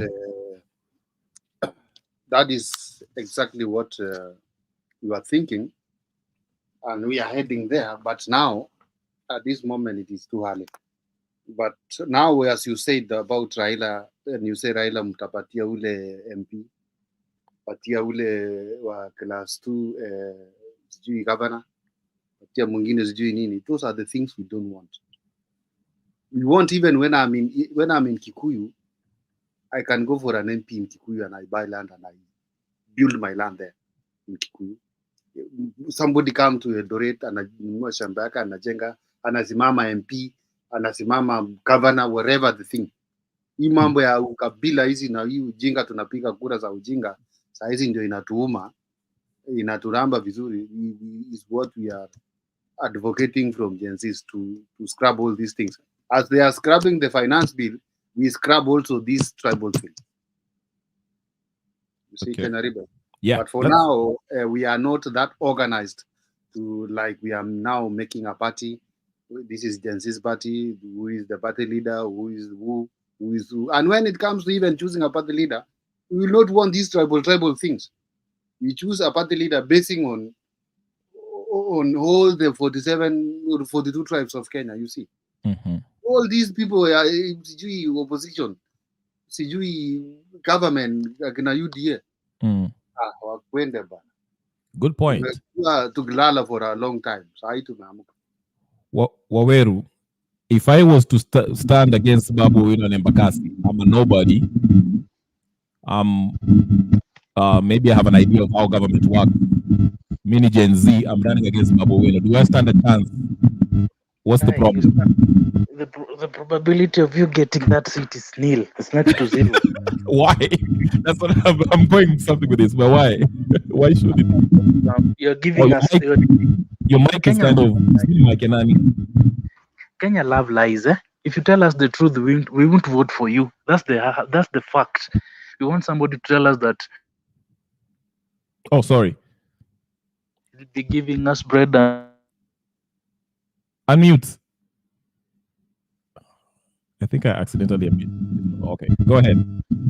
Oh, are you hearing me now? Yes, I can hear you clearly. Go ahead. I was telling you a probability is 0 because majority of us, or let's say majority of Kenyans, like to hear lies. We like to be pampered on the ears. We like to hear sweet things. And if you have a little bit of money to dish around, it entices people. Money is like romance. Ina entice watu. Huyu alitupatia 100, huyu alitupatia 200, huyu anatoboka, huyu analeta do, something like that. So you get like, unaambia watu, I'll do this, I'll make up this by this amount of time, we'll be here, from here to here, we'll go this way. And somebody else will come here and tell them, mimi vijana nitawatengenezea kazi, nitafanya nini, nitakuwa nawapatia 8,000 kila mwezi, something unrealistic. We believe that, but hiyo yako ya kutuonesha, like the way Jim Nambaru was telling us today when he was campaigning for the governor of Nairobi, he had a very good roadmap of how Nairobi will be on the map, but he tulienda the party way, tukaacha somebody like Jim Nambaru, somebody with brains, tukakimbilia mtu. Sasa tumekuja mpaka tunaanza kuchagua socialite like Sakaja, somebody who doesn't even have anything to offer. If you come to Nairobi right now, the CBD is like a marketplace in the evening. Kila mahali. You want to please those people at the expense of the city. It's good to please them, but at least have some mechanism. But sasa unajua huko kura ziko, out on the other side of the highway, they don't vote. Or rather, did you see a video when people are protesting at Muthaiga at the golf club that's hapo kwa Uhuru Highway, people are playing golf and there are people who are protesting. Your mic, That's your the mic disparity that we have in. Sorry, Waweru, mic yako. I can hear you but kuna ninio static kidogo kwa mic yako. Oh, labda network. Okay. Yeah, imewacha. Okay. Go ahead. Oh. So now the disparity. People, we have a middle class and the upper middle class that is not bothered by what is happening. It's just like life. It's part of life and it's acceptable because it reaches a point in life on the hierarchical needs pyramid of needs. You as see not about who is or the party or anything. It's about your interest. If this person enters, will my business, will I lose money or I gain money? Regardless whether he's Kikuyu, Luo, Masai or anyone. Those people are the upper middle class and above. The lower middle class will look like tunaangalianga ile, this person is a Kikuyu, this person is a Luo, so we'll bring maendeleo huko kwetu. We look at it that way. And that's why we have a very big problem. And I want to ask you this then. I ask Lydia too. Your mic yako, it's like inapiga makelele. I don't know what's going on. Anyway, nilikuwa nataka kuuliza hivi. So how do we get to change that? Because kitu nimerealize hata kwa hii Gen Z movement, yes, wakina Hanifa, Cairo and what's his name? Boniface Mwangi. They were kind of the face of the movement but not the leaders. So vile wakaanza kutweet, wakaanza kusema hey, tusiende State House, mtauliwa. Already tukaanza kuona, you know, we started seeing what do you call it? Watu wakaanza kuita nani, watu kumuita nani Hanifa or sijui Msomali, whatever the case is. Yani, I guess what I'm getting at is this. Why is it okay, hii movement imeanza fiti, whatever, it's leaderless, tribeless, whatever the case is. Alafu, just kitu kidogo, then all of a sudden we are getting back to your default mode ya ukabila and all that. How can we like make sure tukianza ka movement? Let's say okay, to watu, you know, then 2027 we elect whoever we want to elect.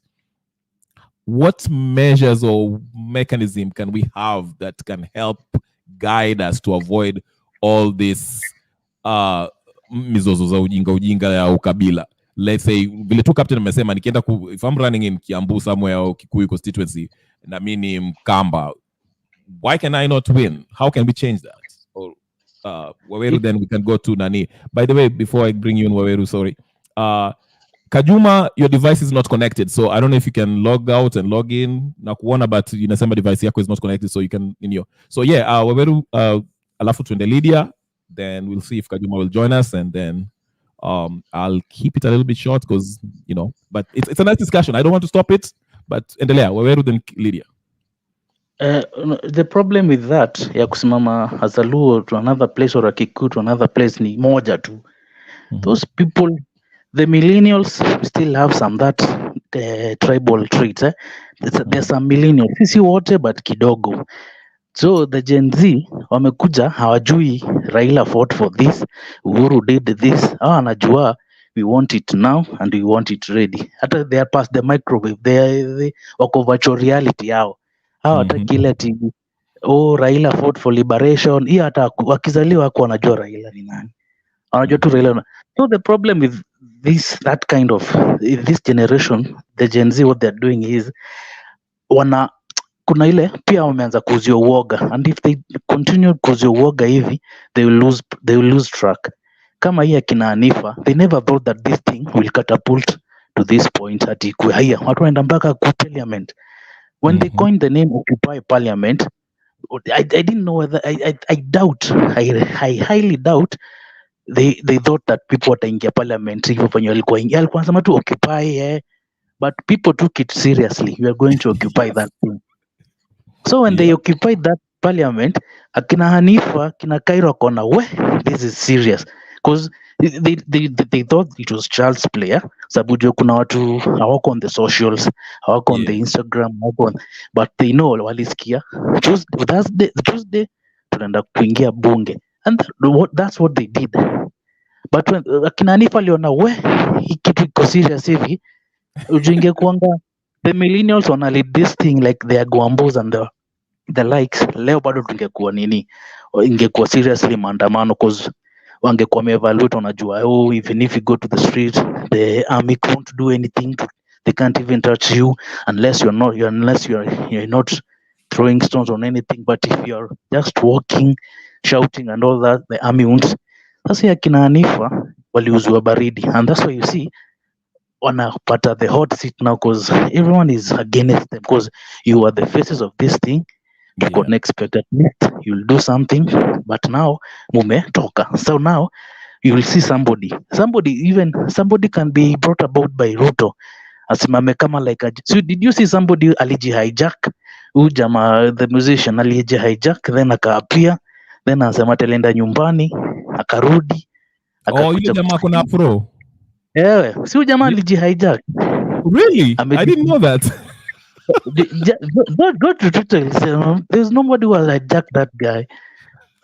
Hijack, then have you seen somebody ametoka maandamano ameshikwa na polisi, of all those people that akina Hanifa and all that, then the next day Monday morning, hiyo siku ya maandamano, ameamuka asubuhi ameenda maandamano, unakwanga traumatized. Right. Even giving a pressure is too difficult, but huyu yake ilikuwa so easy, anaenda Al Jazeera, anaenda kwa Larry, kwake ni sasa watukando, unapata sasa ndio sell out. Okay.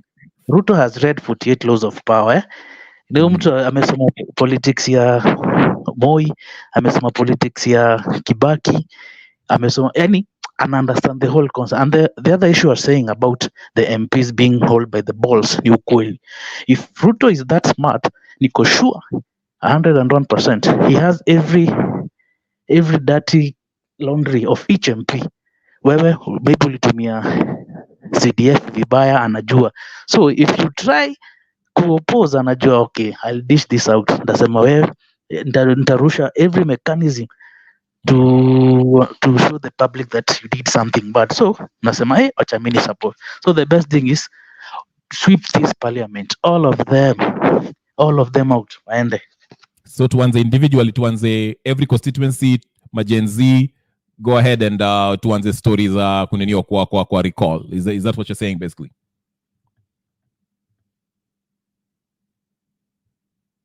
All right. Anyway, let's start with Twende Lydia, then let's go Nish, then Captain, as we also make a submission, probably our last submission. I'll keep it short today. I didn't expect so much people to get in here, but I love it. Please subscribe, share, comment. This is our community, Gen Z, millennials, whatever. Hizo mageneration zote, hata wanaitwaje baby sijui baby mama sijui ndio. I don't know.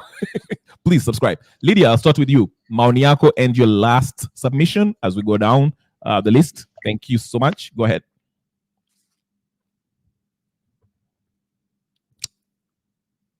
Lydia, can you hear me? Oh, connection yako sijui imeenda wapi. All right. Nish, you want to go?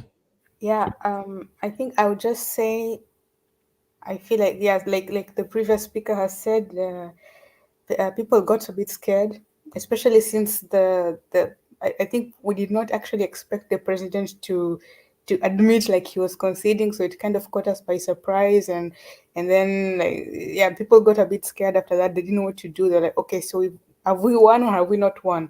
But I think today the president has proved that it was all lies, and I hope that people don't forget this. And I think as Gen Zs, what we should do is to keep applying the pressure. I think right now maybe people are still a bit too traumatized. I don't know if everyone is willing to go back to the streets or not, but at least keep applying the pressure through the hashtags, through spreading the videos and all that, because we shouldn't forget how many people have been killed, and it's just kind of being swept under the rug. We shouldn't forget that he's doing this on live TV. What will if we let this hype this momentum go, he will start abducting every single person who was involved, and people will start disappearing, dropping like flies, and no one will even know about it.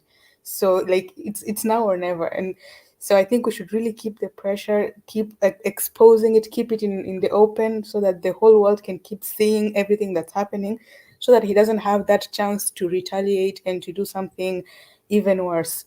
And yeah, so I hope and pray that we can keep the momentum and keep applying pressure, and hopefully we'll be able to, sooner rather than later, get him out of there. Thank you. That's a good point, because Ichungwa ameanza kunenio wale watu walikuwa namtumia text, he starting prosecuting them, at least exactly, filing charges. So yeah, that's a good point. Lady, I'm sorry, uli drop kidogo, I don't know what happened. By the way, Kajuma, your device is not connected, so I can't add you on. So you have to get connected. Maybe we restart to talk, uingie tena, so you can make a submission. But yeah, your last submission, Lydia, go ahead.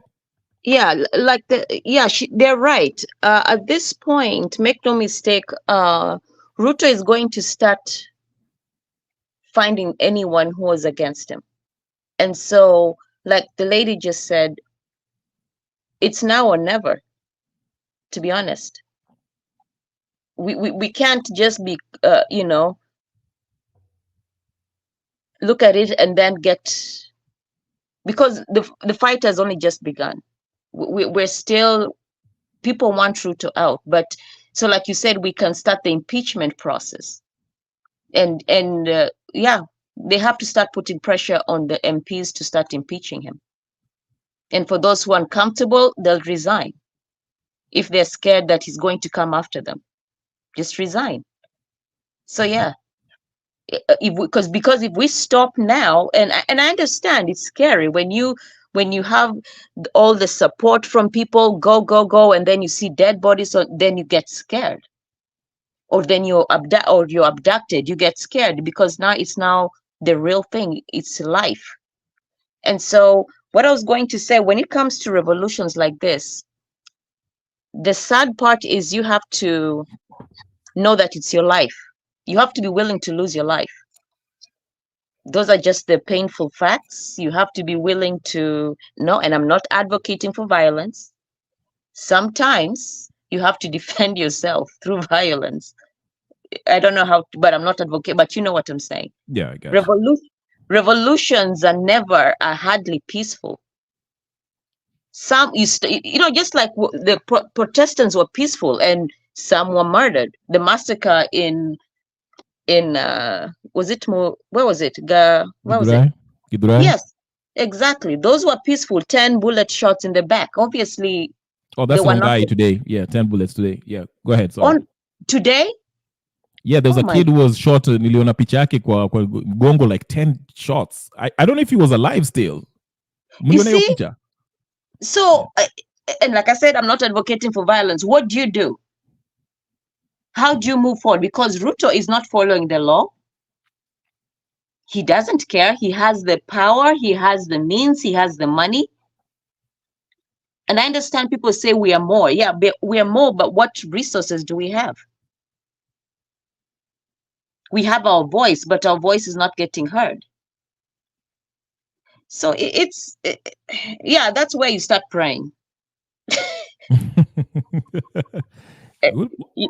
and hope for divine intervention. I'm telling you, because yeah, Ruto is, make no mistake, he's not stupid. This guy has been in politics for a long time. He's not a fool. He has the means, he has the power. And it's still happening. So now what? What's the next stage? Keep protesting? Okay, we are, and people are getting killed. Okay, so that's not working. So what's plan B? Recalling MPs, I think, if you want to go the less confrontational way. But we don't have an ABC, so which is something else. What is AIBC? I'm not sure about that. IBC is the body that should be like overseeing the electoral process, elections basically. I ndio wanaangalia my elections. So let's say if you recall the MP of whatever Molo, they'll have no representative right now. They'll have no MP. So how do we? They can't have. I mean, as of right now, I think there's 3 constituencies that do not have a representative because The Ruto, the same Ruto was supposed to start the process, kuchagua the select panel, wanze kuchagua IBC. But then at that time, the Azimio walikuwa napiga makelele, walikuwa nasema, oh, no, we have to be involved in that process, which legally they are not. The opposition are not to be consulted. But Ruto was like, okay, sawa, tukaeni chini. But they ended up with this NADCO nonsense. Your story anaenda kusuli enda wapi. And that your story of IBC lisha hapo. So here we are with people we can't, you can't have an election. Yeah, we're just disorganized. Africa, we have a disorganization issue. That's another thing. We have to be organized if we're to make this thing go through. Maybe it was a ploy for him. I delay hivyo 2027 ikifika sema hatuna IBC so nitaendelea. I don't know, but I doubt that will happen. Wow. I wouldn't put it past Ruto. I swear that guy. No, I don't think so. Saizi vile nini ilichomeka. Watu wataenda State House. Kama ni kifo leo ni kifo, huh? Yeah, I think vile initially sema I think Ruto alishtuliwa kidogo. Anaweza kushow bravado nini, but I think baridi limuingia kidogo. Ndio maana so but this is the thing. Now this is where he becomes very dangerous, and that people need to be careful though. Yeah. People need to just be careful. Watch your back, people who are out there. I mean, just be careful. Yeah. So and I think that's why Jay-Z, wow. Gen Z. I said the same thing too. Yeah. Jay-Z. Oh man. Yeah. That's why they're saying they don't have a leader, because they already know. You give me a leader and then they get bribed. Yeah. You see oh, let's not go, we shall be killed. You never know. Maybe the judge who said, oh, they have the right to use the army, maybe they were bribed. It's money talks. Money and intimidation. So I'm so glad Waweru aliniambia juu ya hiyo judges, because I didn't know about that. Ati the judgment was this way, alafu tukakuwa na technical issues, alafu wakarudi wakasema different judgment. I didn't know about that. So it started buffering and then I just went out. I thought it was my connection. I didn't know he had come and said, yeah. You see? Okay. Corruption for you. We're gangster in corruption. Ruto, don't mess with him. Do not mess with Ruto, man. He's gangster. Thank you, Lydia. By the way, keep your next for your last submission. No, I'm saying, can you be reading comments, because somebody is asking how to join. Oh, okay. I'll include him. Watch anyway, in your link up.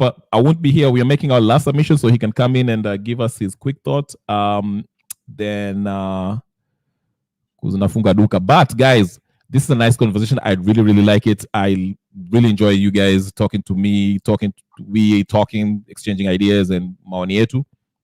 Let's do this more often. Link to you, Mr. Bernard K. I'm always here every day. Depending on who's here, me, I blab here for a waffle and piga makelele yangu, then nenda kulala. But anyway, support the channel, like the video, and subscribe. Bernard nimeka nini link hapo, unaweza ingia hapo tutole maoni yako. We are making our last submissions because I didn't know this will be this interesting, but wakati I didn't even plan this. So I'll give you the mic next, alafu tutaenda Waweru, alafu maybe Bernard K ataingia tutole maoni yake pia, alafu we'll wrap it up and see what's next. Keep endelea. Okay. I heard Waweru, you asked Waweru a question about Embakasi East. Yes. That if any of the Gen Zs can go and apply for the MP seat, will the person get the position? What did Waweru say? No, cannot even. Probably no. Totally impossible. Let me tell you, there are some constituencies you cannot even try even to mention by saying 2027 I'll be fine for an MP there. Some constituencies like Kapseret, Embakasi East, even that one for Milio Jambo, I don't know what is the name of it. Kapseret ni kwa Sudi, si ndio? Yes. Sudi anaweza kunishinda kweli mimi nikisimama nani? Nani? Mimi. Sudi. Anishinde mimi. Yaani hatuna shughuli hata na ushinde. Yaani ufika hata hiyo siku ya kuweka posta moja kwa ukuta. Bora tu umesema unataka kusimama Kapseret. Kama usimame Embakasi East. utajipata kwingine my friend. Unasikia? Utajipata kwa fridge. So some things it doesn't need a lock table to be answered. The way long time ago tulikuwa tunatumianga lock table tukitafuta, I don't know what was it. Yani some things need self-explanatory, not rhetoric. That is what I can say. These MPs who are coming here now saying, "Oh, we apologize for 14 years, we what blah blah blah." I think these Gen Zs, everywhere they are, they have to collect signatures, and these MPs to go. After that, now we will vote new MPs in, and then from there, these new MPs will discuss how they can impeach the president. If possible, yes. If not possible, president can continue amalize term yake. Na mimi najua kama 2027 itaenda the way of South Africa. I'm telling you. Kama itaenda South Africa way. Ile mambo ya government of national unity tulikuwa nayo kama 2000. We've been there before, so we are the experienced teachers there. We are teaching South Africa how to do it now. Vile Gen Z wamekasirika, sidhani kama watakubali hiyo maneno. Hiyo siku wataingia. Namuona kwanza hiyo mgawa serikali hiyo, sidhani kama watakubali. Ndio. Hao vijana ni wakali. Wacha vijana bro wamekaliwa kwa muda mrefu. I was just on a lighter note, nilikuwa naangalia Dani wakiitwa nyinyi ndio viongozi wa kesho yao sasa ndio hii imefika. Kuna just on a lighter note, nilikuwa naangalia Omosh Jakababa. I don't know if you guys watch Bunge la Wananchi. I just watch it for shits and giggles, but alikuwa nasema hawa vijana hata mimi nitaretire sasa nitakuwa coach kwa sababu vijana wamepeleka maandamano the next level. Ameona wale watu wako na experience nyingine za kufanya maandamano. Yani hata wao hawawezi jua hao watu walianza aje. Ukitoka Tomboya unasonga kidogo wako hapo. Ukienda pale ile Salashe roundabout wako pale. Ukiteremka huko chini pale amenuko wako pale. Inashindwa watu walijimobilize aje. You know what? On Saturday tutaongelelea hiyo, but wacha nimlete mgeni hapo, ameweka kamera alafu tuende Waweru. Namwona hapo ameingia Bernard K. Wacha nisikie Bernard K. Karibu sana ndugu. Sorry, I'm in the train station. Let me get out. Okay, sawa. Aya, Waweru endelea. Mike ni yako sasa. I'll just tell the Gen Z, viva waendelee. And they follow the 48 rules of power. Law number 3, law number 29, and I think law number 17. Law number 3, conceal your intention. Always keep your intention obscured. That way your opponent cannot defend themselves. Lead them astray, and by the time they realize your plans, it will be too late. Now, law number 17, keep others in suspended terror. Cultivate an air of unpredictability. That's what they have been doing. They continue that way. But the ile ingine ni walikosa kufanya ni the law number 29. Plan all the way to the end. Always plan until the end. This means thinking through every possibility that will prevent you from reaching your end goal.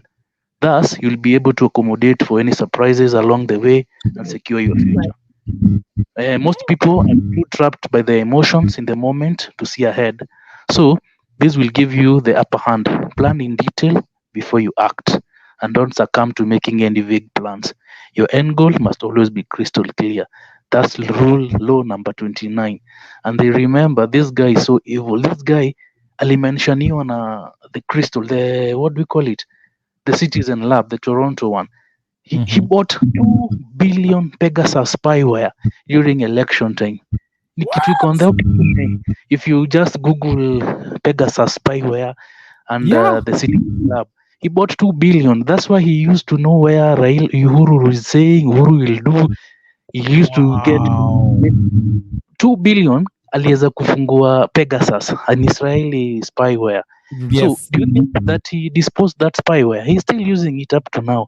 He's even, I know, the government machinery, the NIS, the spyware is listening to this conversation and understanding other conversation regarding the the finance bill and regarding the protest. And I listen, anaenda tukifilter ini threat, this is threat. Did you hear the nini?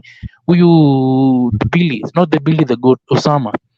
Alisema when the police banged into the door and came in, they had a guy with a laptop. Ni kuingia tu all the information yake, wewe ushaipost nini and all that. Oh shoot! So Wow. just look to Pegasus. You'll see because No, that's I know about the program. I read it in the in the Intercept. It's a online whatever online magazine. Mike yako ina ninio Waweru. We're losing you. Oh, sorry. Ndio nakwambia, if somebody can buy a 2 billion spyware with his own money na hakuwa in the government, right now, what do you think that guy is capable of doing? That's why they have so much bravado kwa barabara. So ndio eliminate the foot soldiers, because the head inaweza kuwa ni ngumu kutoa, but the foot soldiers ni rahisi kutoa. Remove the MPs, let have by election, hata kama ni only two by election, will teach that guy a lesson. He lose 2 MPs. 2 MPs is better than having none get out of that parliament. So right. The Gen continue what they are doing, but they don't. They plan all the way. They use Lolo number 29 because we can't discover the wheel. We only modify. We put in chrome, we put in alloy, but we cannot rediscover the wheel. We just come up with the same concept they are using. We counterattack them. Thank you. Thank you so much. And that's why I said, right now, vile nyumba ya chungwa imechomekwa na ile MP Molo, because like I said, Mount Kenya MPs ambao they are very unpopular right now, who are affiliated with Kenya Kwanza. Hao majamaa, if you can get them to flip, if a motion of impeachment ikiletwa kwa floor, it might pass through, because Azimio, they want to please Gen Z, so they'll probably vote to impeach Ruto. And so I think, I'm with you, with all of you in that idea of impeach Ruto. It will be the less bloody way of taking him out. Bernard, karibu sana. It's unfortunate umeingia, kama tunamaliza tunatoa maoni yetu ya mwisho, but tutakupatia dakika fulani utuambie uko wapi. If you don't want to reveal that, that's fine too, but tuambie tu maoni yako. Thank you. Go ahead. Yeah. Asante sana. Unanisikia? Nakusikia vizuri, endelea. Mimi niko Virginia and I love politics. I have been following Kenyan politics for a long time, and I actually voted at the Kenyan embassy in DC. I went, registered, and voted for Raila Odinga, and voted against Ruto. I tried telling everyone, listen, Ruto is going to be bad. Nobody could listen to me. And what's happening right now, I feel vindicated. But I'm extremely happy that Kenyans have woken up to the reality of what we're dealing with. Mimi napenda siasa sana. Sasa niwaambie, even in the United States, the revolution against the British was illegal. It was an insurrection. George Washington alianzia hapa Virginia, hapa hii mimi niko. Akaambia watu, and actually it was about taxation. The British were taxing, so everybody, you've all heard about the Boston Tea Party. Yep. Akaambia watu, tuvuke ile mto, tukapigana na watu. You remember he was fighting an empire. Mm-hmm. The first battle that changed the course of the war was deep in the winter, December of 1775. It was freezing. This guy had nothing but a bunch of farmers and ragtag guys. Wakavuka hiyo mto usiku. Wakenda wakapata masoja huko wamelala. Wakawatandika kama kitu kingine. That's how America was born. Sahizi Gen Z, here's what I can tell them. You guys have shocked the whole planet. The whole world is in shock. What is happening in Kenya? And you have hit Ruto completely. And you have sent him into utter confusion. And I'm so happy Raila amenyamaza, na for the most part Ruto amenyamaza. So what this has led to, sasa wameanza kupigana. Sasa unaona Gachagua na Rudin Haji wanaletana. You lapsed, sijui nini, where uko unajua nini, you never briefed the president. So the revolution is working. There is one thing Ruto does not want to hear. Ruto must go. So what Gen Z need to do is just appear in the streets and chant, Ruto must go. Every chant of Ruto must go sends Ruto deeper into confusion and deeper into the corner. Na saa hii tourism wanna cancel. So Gen Z is achieving so much without knowing it. There are cancellations for tourism. The shilling is beginning to take a hit. So international pressure is beginning to build on Ruto, asking him, dude, what the hell is going on here? Also, Gen Z should remember one thing. Ruto is a project of Joe Biden. And Joe Biden is not doing very well. He's losing in the polls in the United States. And the weaker Joe Biden gets, the rougher it gets for Ruto. With the look of things, Trump akiingia, Ruto is gone, definitely. He's not finishing 5 years. But if Biden fails the debate tonight, because the debate tonight between Trump and Biden, if he does very poorly, and the Democrats remove him from the nominee of the US presidency, that's it. Ruto won't last 2 weeks. And I'm clear. The only people telling people Ruto to hold on is the US. So Gen Z, all they need to do, I know they are morphers, I know they are not centralized, I know they have no real leader or something. All they need to do is like once a week or something, keep the momentum, keep the energy. We have lost so many young people. It's extremely painful. Like we all know, each revolution comes with a lot of blood. And I mean, I almost cried when I saw those young kids sleeping on the streets, lying on the streets with the Kenyan flag. But for the sake of the kids who are fallen, personally, I'm not giving up. I'll keep chanting, Ruto must go. And I have to reveal to you guys, Nani, I went to high school KJ, MP wa Dagoretti, na tuko naye high school group moja. And you know, it's painful what he has done. And now he's the national symbol of embarrassment and confusion. And don't get, you guys, kuna mama moja hapa nimeongea vizuri sana. Ruto is going to become dangerous and ruthless. And do not expect KJ to flip. Our watu, kuzumia mafulo of politics, Ruto amewatua mbali. Ruto identified KJ. Look, hata when KJ's dad died, Ruto alienda kumaka kwa village, kwa mazishi yake. Akatoa pesa mingi huko. Kimani Ichung'wah, when the Kikuyu seat became vacant, it was Ruto who picked him. He was a lawyer in Nairobi doing, you know, God knows what. Akamchukua, akamfanya MP. He entered unopposed in the by-election in Kikuyu. Akamchukua, akamuinua, akamfanya speaker. There is no way those guys can flip. They owe everything to Ruto. The only weapon we have is to, on our phones, to keep talking to one another, to keep connected, and to keep chanting, Ruto must go. And surely, I am convinced he's going to go. Sina mengi ya kusema. Thank you so much. That was nice. That's already. Anybody want to add anything before I close the show? By the way, just everyone, make sure you subscribe. Yeah. Subscribe. Okay, go ahead, Lydia. There's nothing impossible for God, by the way. We always have to pray. Yes. Nothing. And it's not like I'm religious. I just started reading the Bible the other day. I know. No, but there's nothing impossible for God. Yes. Keep God number one. I don't keep God number one. True. Right. And for me, I'm just pissed off with Ruto because he doesn't work.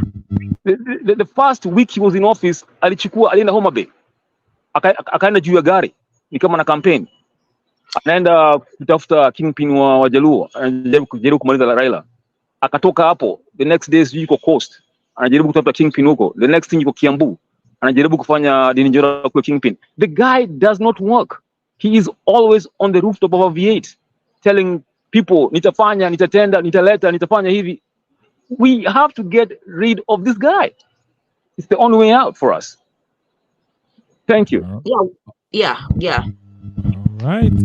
All right, ladies and gentlemen, brothers and sisters, friends, enemies and comrades. Nimefurahia sana. I can't even read everybody's name here, but the panelists, Lydia, Bernard, Cape kama kawaida, Waweru, thank you so much. Umenipatia insights nzuri sana of how, you know, what was going on in the ground. Nish, you know, also very good points. Tafadhalini, make sure you are subscribed. So nikiingia hapa, I come here daily. Naambia mtaona mtu akona nywele cheesy hapa na piga makelele hapa kwa ndio. I'll invite you guys. We have conversations about this, what's going on in Kenya. Like I say, vile Bernard amesema, you know, keep the fight on. Ama namna gani? Yes. All right. Keep fighting. We cannot be scared. Fear is of the devil. Fear is of the devil. No. Yep. We fight. All right, guys. Thank you so much. And hopefully I'll see you tomorrow. If you guys are going to be free, I'll be here. Minta Kwapa. And also Saturday, not Sunday. Usually I come in tomorrow morning for an hour, then I'll come in the evening again. Where you are in your US somewhere? I'm in the US, yeah. Eastern Central Standard. Central Standard. Yeah. So 6:30 of Eastern time itakuwa 1 hour behind of Sindio yako. Where in the US are you? I'm in Kansas. Oh, Kansas, nice. Good to hear someone from Kansas. Yes. Tuko na my friends uko Olathe, inaitwa Olathe manini, niko nafikiri huko ni Kisumu, Olathe. So hey, you guys will keep me here for forever. Wacha tumalizane na nyinyi. But thank you so much everyone on the chats. Good year, J Legend, Hot News. Yote, I'm so grateful. Tuonane kesho ama ni aje sote. Tutaonana. Weka notification. Okay, thank you. This was inciting. I like it. That was really nice show today. I'm glad to. Thank you so much. I'll see you guys tomorrow. Tutaonana kesho bwana. Usipotee. Alright. Haya basi. Sawa, I'm out. Peace. Peleka watu kinyozi kesho. Nitaenda sawa, nitaenda kwa kinyozi. Mwache na nywele yake. Haya basi. All right, bye guys.